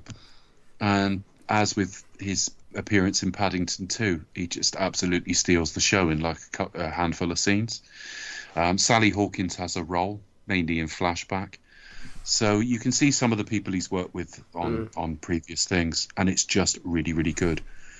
I laughed a lot at it. I was charmed by it. I thought it was beautiful to look at. I thought the songs were pretty good. It even does reprise the song you hear in Willy Wonka, A World of Pure Imagination. He sings that. And there's a little sort of mid-credit scene. And again, much like Paddington, the last scene of the film is like Hugh Grant singing over the credits, just like he did in Paddington 2. So highly recommended. Okay, is there anything else that they... Three more, and I'll be quick with all of them. The next one I think you have seen, but I'm going to hold off in case Becca does come back. As I say, she's had to step away. If she steps back, we'll ask her opinion. So I'm going to skip one film and come back to it because I know she's seen it. The next one was a streaming film called Leave the World Behind. This is a Julia Roberts film with Mahershala Ali, and I'm trying to remember who the bloody male lead of the film was now. Hang on a minute. I'll look it up. Leave the World Behind. Hugely disappointing because it felt like one of these... end of the world sort of satires maybe, and it just doesn't have that to it. Ethan Hawke plays her husband. I remember years ago Julia Roberts was in a film with Brad Pitt. Can't remember what the film was called now. I think it was The Mexican, and they had so little chemistry that you could have literally had cardboard cutouts of each of them next to each other. They had no chemistry. Ethan Hawke and Julia Roberts do not look right as a married couple. They just don't have any chemistry together. And it is about like weird things starting to happen. Like technology is starting to break down, like phones are suddenly not working and television stations and stuff like that. And she's arranged she's a bit of a miserable cow, and she's arranged some time away at like a vacation rental with her husband and the kids. They've got a couple of kids, a boy and a girl. And they start noticing people like stocking up on large quantities of stuff, like panic buying. And then like an oil tanker runs ashore, like maybe its GPS hasn't worked or something. and then the TV and the Wi-Fi stop working, and all the rest of it. And then all of a sudden, Mahershala turns up with his daughter, and they're the owners of the house, and they want to stay there. They don't want them to leave, but they want to stay. And it's what's happening. It's a strange end of the world thing. And then, like, the boys, I think the son's teeth start coming out due to something that they've done. He's had related to a tick bite or something. And I'm not going to spoil it any more than that, but it's got like a prestige cast. Kevin Bacon's in it as well. And you just think, like, this is going to be a bit special, and it just never catches fire. It didn't do it for me at all. No, I didn't see it either. But it is on Netflix. It launched to Netflix. As I say, terrific cast, but never caught fire as a film. Last one want to talk about before we go to the final thing is Ferrari. Now, I didn't see that till this year, as in 2024, but it did come out on Boxing Day here. It's a concept we only have in the Commonwealth. I didn't realise that. Americans don't have it. Boxing Day is the 26th of December, day after Christmas. And you have movies released on Christmas Day. We're closed Christmas Day. We have new releases Boxing Day. And the big New Year release this year, or the big Boxing Day release this year, was Ferrari. And it was made by Sky Pictures, so it will be on like satellite television cable soon, very, very soon. But it's a Michael Mann film starring Adam Driver, Shailene Woodley, and what's her name? Penelope Cruz. It's also got... I'm just going to find the actual list, because I read recently there's an Ayrton Senna TV show coming, and it's coming to Netflix, I think, and it's being made in Brazil. So I assume it's going to be largely in Spanish, although some of it will be filmed at racetracks around the world in his time in England and stuff. But that's being made, and the guy who's playing him is Gabriel Leone. And Gabriel Leone plays a real racing driver in this film. We've also got Patrick Dempsey, who's an American actor, but he was best known for Grey's Anatomy, but he is also a real-life racing driver. And it's just about a few weeks in 1957 where Enzo Ferrari is kind of living with his wife, but he's estranged from her at the same time because it's a Catholic country and everything else. They're a bit iffy about divorces. And he had a mistress since the war, Shailene Woodley, who bore him a child. Now, she's now matured to the point that she has regrets. She does love him. She does want to be with him. But she really does feel guilt for the way she's treated another married woman by having an affair with a married man. But she was like 12 years younger at the time. Adam Driver or Enzo Ferrari is not making many cars a year because they're meant to be special. And he really only makes the cars to fund his racing. But he's starting to have money worries, and he wants to. They want him to make more of them, and he really needs to fund his racing. And they're starting to talk about selling a bit of the company, which eventually he did. Fiat are part owners. That's where you get the Agnelli family, which I've talked about on this show before. So it's those few weeks where if he wants, they used to have a race called the Mille Miglia, which is the 1,000-mile race, and it was an open road race around Italy. Sterling Moss won it once, and it was a real prestige thing. I don't think they run it anymore. If they do, they only run it with like period cars as a bit of a thing. But it used to be like a big open road race in Italy. It had a very high death rate. It was very dangerous, but it was very prestigious. And it's about Enzo trying to prepare for this, as well as deal with this son that he can't give his name to, and his marriage and his money worries. And it's very, very good. I blow hot and cold with Michael Mann. He's clearly a superior filmmaker, but when you can make a boring film about Muhammad Ali, I don't know what you're doing. I find his films all a bit too slow, and I just think that like there are prestige filmmakers that I enjoy a great deal more than him. I mean, I enjoyed Heat, and I've enjoyed certain other films of his, but I can't really characterize myself as a fan. But I loved this. I thought this was really good. And it's dropping to Sky soon. Adam Driver's decades too young to be playing Enzo Ferrari, but he manages to make it work. Yeah, it's a good film, but it's not a lifelong biopic. It's not the whole story. It's not about it's not even about some of the big ticket items for worldwide fans. In that, when people think of Ferrari now, they think of either prestige road cars. So you might think they do something about his last road car or his first road car, or they might do something about his Formula One team because that was his big love. But it's not. It's about a few months in 1957. It's another film that makes you want to live there. It's just such a nice feel of Italy, although they're all talking in English, obviously. And they do actually show the real Ferrari sort of factory and racetracks and stuff, Fiorano and Modena and all the rest of it. And it's just a nice sort of slice of that life. And if it wasn't that they were all speaking English, you would swear it was all Italians who've made it, because it feels quite it feels quite European. So I'm married to someone from sort of southeastern Europe, and I had an Italian stepfather for years, and I don't speak Italian. I don't claim to be an expert, but I've got more of a feel for these things than most, and it feels right. I spend a fair bit of time in Romania now, and it feels right. So I liked it. I liked it very much. That's it for me. If Becca's not going to return, we're just going to have to talk about the last film. The last film I want to talk about is Saltburn. And the reason I left it till last is I think all three of us have seen it. I haven't seen it. You haven't seen it? Oh, No. I'm so sorry. That's right. Okay. I will talk about Saltburn for a little bit. Saltburn is absolutely going to be a Marmite film for most people. A lot of people are going to just think a bunch of spoiled bastards. I do know about it. I do kind of know spoilers, kind of thing. But so yeah. Now this was made by Emerald Fennell. Emerald Fennell is an actress and director. She's about 38 now, so she's younger than either of us two. And she started off as an actress. She was in The Danish Girl. She was in Anna Karenina, but she was also in one of the iterations of The Crown. She played Camilla Parker Bowles in the sort of middle years, I think in the same era as when Olivia Colman was the Queen, the middle two seasons.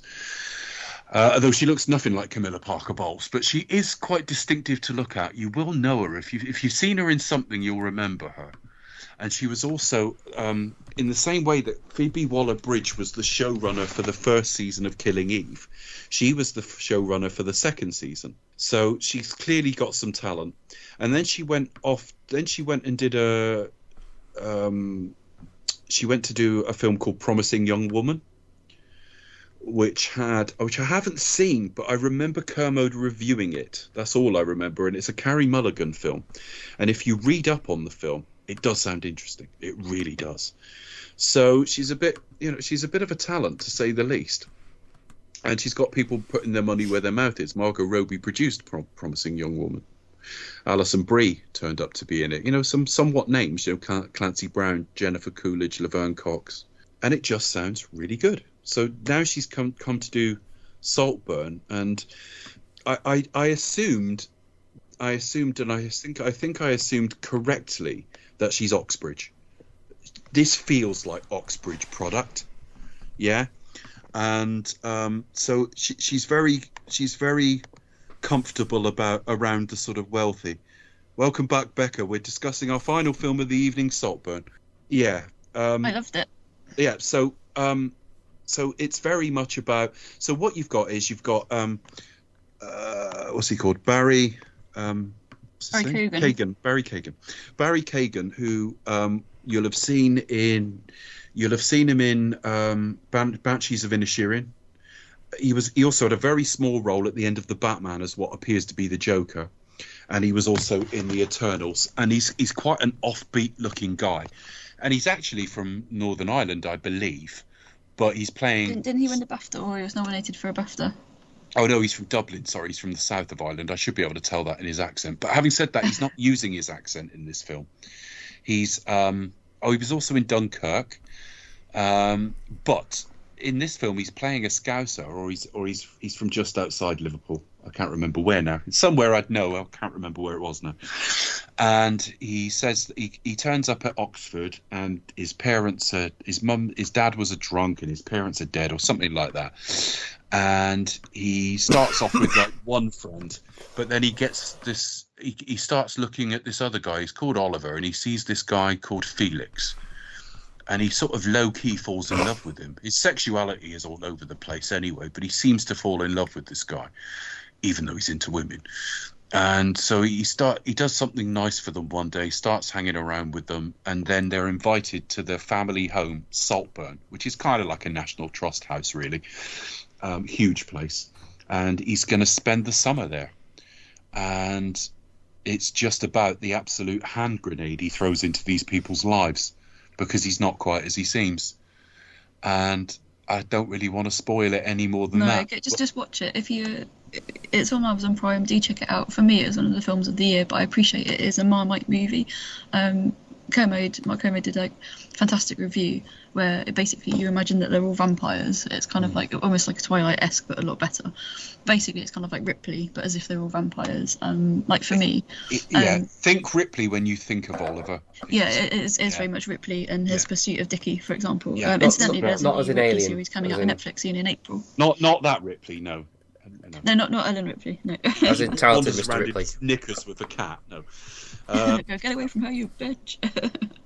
But I mean, check it out definitely. It's this woman's second feature, and she's managed to get Barry Kagan. Jacob Elordi's going to be a star as well. Yes, he's amazing. Rosamund Pike, Richard E. Grant. They stole the film for me. Those two. Carey Mulligan, Reece Shearsmith.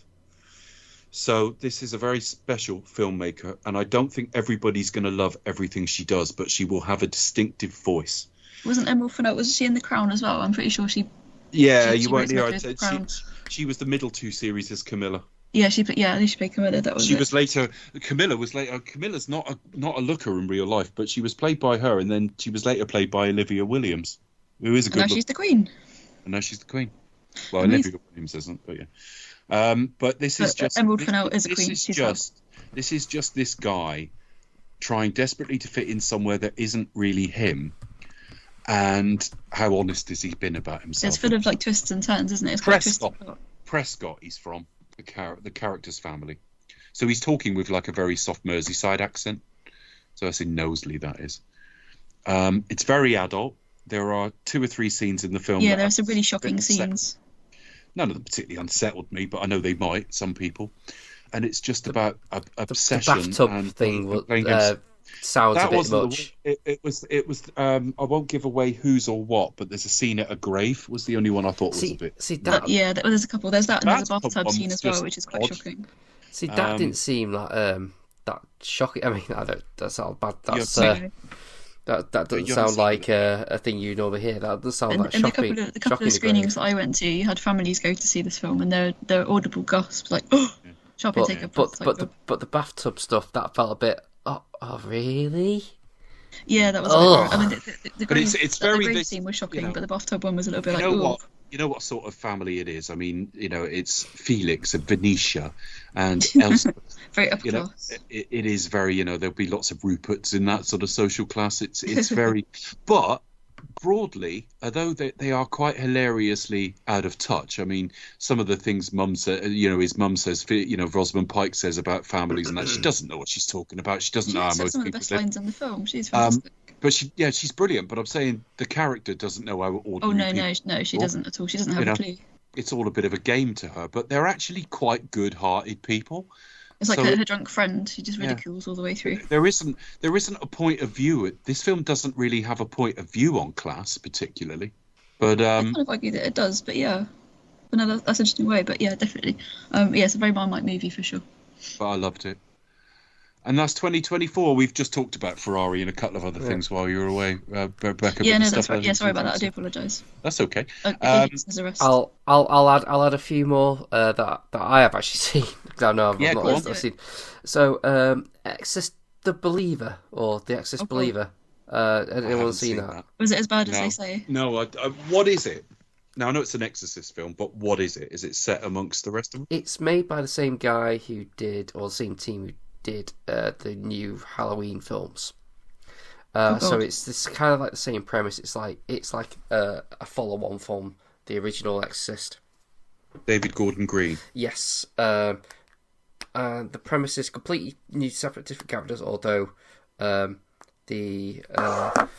the first the mother in the first film? She does pop up. The actress name is escaping me.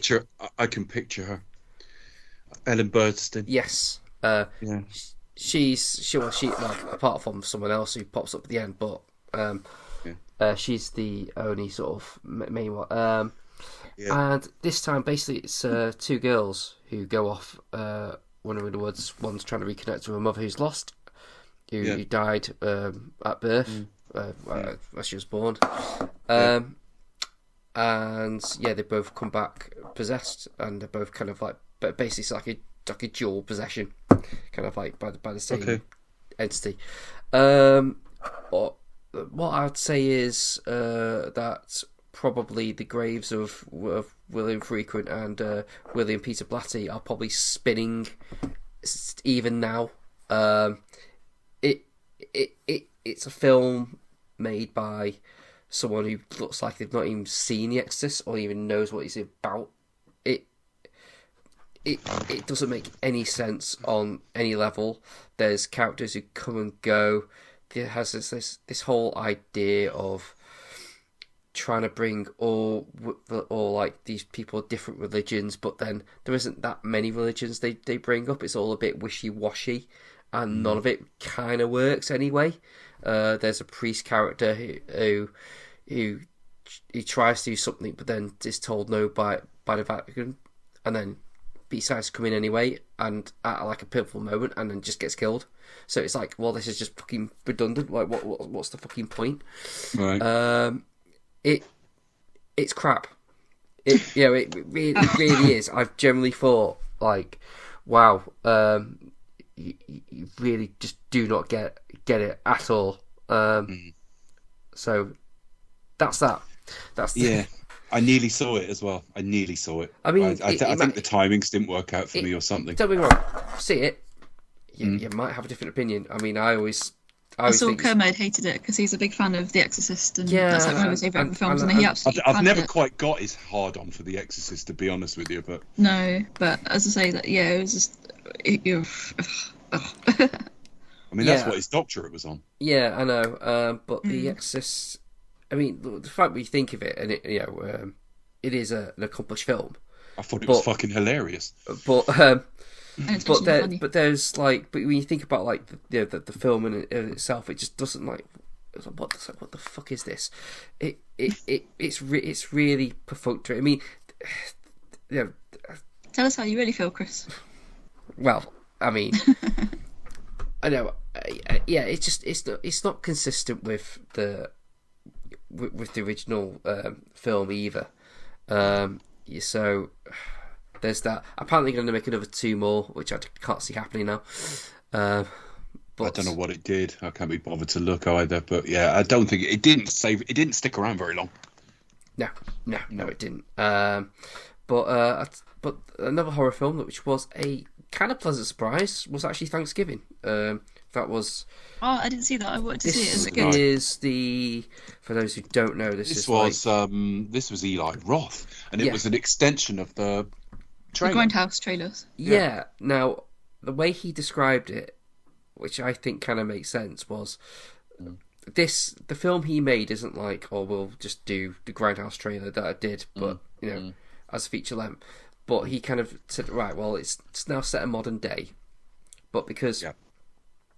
So he kind of framed it as a bit more of a, right, well, consider that trailer to be like, to a film that was like so reprehensible, it's now been like burned and lost forever. No one has copies. This film is like a remake of that film. Yeah. So it's like, so that's a kind of a good way to get your head around.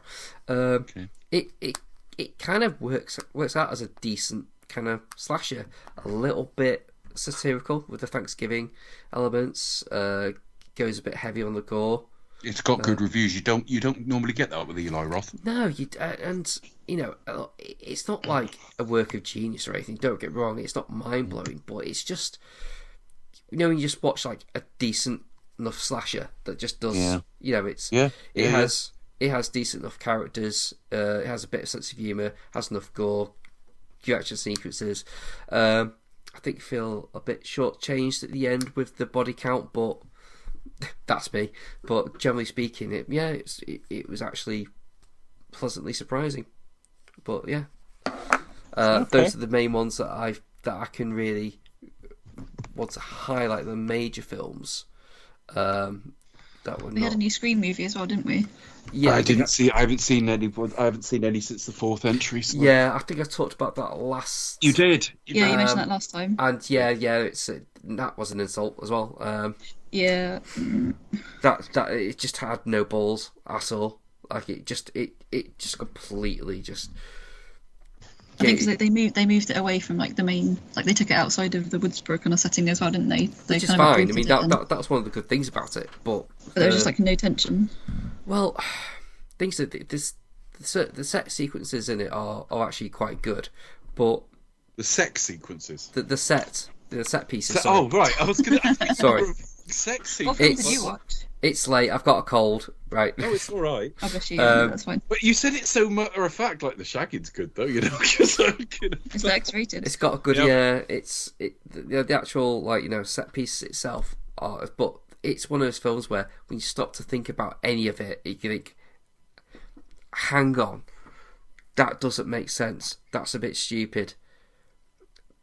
That twist's a bit crap.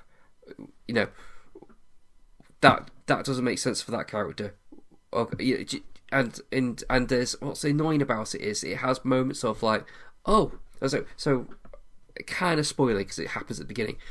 The beginning sequence, you see Ghostface kill a victim in the alleyway, and then you see him take off the mask, and it's kind of like, oh, so is this a film where we're actually going to actually know who the killer is for the entirety of the film? Yeah, kind of thing. Kind of like, oh, that's quite something new and everything. But no, it doesn't do that way. It turns out to be something else, and then what you get is just really perfunctory and doesn't make any sense at all. Doesn't feel new. Doesn't feel fresh. And the moment you stop and think about anything, you can't stay going, hang on, that doesn't make sense. Why didn't that happen? Yeah, it's a bit of a yeah. It's really frustrating. So. I mean, I never want to insult people who feel differently because I'm aware they're very well thought of, but I've always thought the Scream series is the most overrated franchise there is by a distance. It gets even more meta as they go along. I honestly think like Wes Craven's New Nightmare did a fucking better job than all of the Scream films put together in what it was trying to do to the horror genre. New Nightmares are very clever. I thought just pointing out that these tropes exist and then doing them all is not it's not satire. Not enough. Yeah, I think this year as well we had quite a good. It was quite good for re-releases. So we had obviously, but these are the ones that I saw: Live and Let Die. Was on my list. Alien re-release, anniversary re-release. What else? Return of the Jedi anniversary re-release. I don't think that got a restoration, but it looked really, really good. Those are really good ones. And the Wicker Man anniversary re-release as well. Stunning 4K. Yeah, the Wicker Man's finally got sort of a final cut. Now, I've liked every cut of the Wicker Man, but they finally got a cut that really works now. This one looks beautiful. I mean, there are some scenes which there will be, which are fared better than others. But I think this one was the most complete version that we've seen as well. Yeah. Like there haven't been. It was kind of a lot more. And it's the final version. The version that was on DVD, for example, was 84 minutes. And then there was like a 99-minute version which had a load of like really damaged footage in it. And I think the final cut they've managed to like restore bits and put some extra bits back in. Now, funnily enough, I know the film was butchered, but the 84-minute cut does actually work. It works just fine. Yeah. But yeah, you get a bit more from it. I think for years that was the version that was in circulation, wasn't it? And that's fine. What's been right so far. The bit extras does help. Yeah, definitely. And it still stands up. Yeah. 50 years on. It's a magnificent film. Yeah, so I enjoyed, and obviously you had various seasons, things like that as well, like the Massive Pound Pressburg season, which I just ate and drank up. But it's great seeing these classics on the big screen as well. And also we've got obviously lots of anniversary films being re-released again this year. We saw some of the Bonds, obviously you've got Golden Gun, you've got Goldfinger, anything with gold in the title. So yeah, looking forward to seeing those. Should be good. Yeah, looking forward to this year at the cinema for sure. Yeah, absolutely. So I think the next sort of biggish film I'm reviewing is the Civil War film that's coming out from Neil Blomkamp, and I'm really interested to see what I think it's Neil Blomkamp. Is it Neil Blomkamp? We were talking about. Yeah, we were talking about Elysium. That's what threw me off. I don't think it is actually. It's not. Hang on a minute. Civil War is. It's not. It's Alex Garland. Alex Garland. That was it. That's it. Sorry. It's only because we were talking about how off air about how the creator looked a little bit like several other things, and one of the things was Elysium, which was Neil Blomkamp. Yeah, it was. It was okay. But there you go. So more review stuff to come at the turn of the year, I guess. Unless we do something,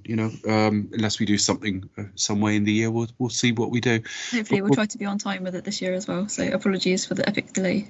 Well, this isn't really a delay. I mean, you always review it just after the new year starts, so that's fine.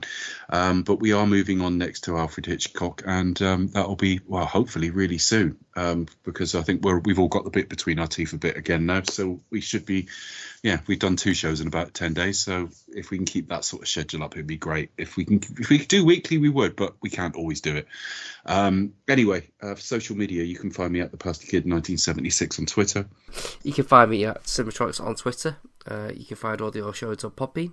You can find us on Twitter at Expect Us to Talk. Yeah, you can find us wherever you get your podcasts. We live primarily on YouTube, Expect Us to Talk. On Twitter, Expect Us to Talk. Facebook, do Expect Us to Talk. You can drop us an email, expectustotalk@gmail.com. Podbean, Podbay,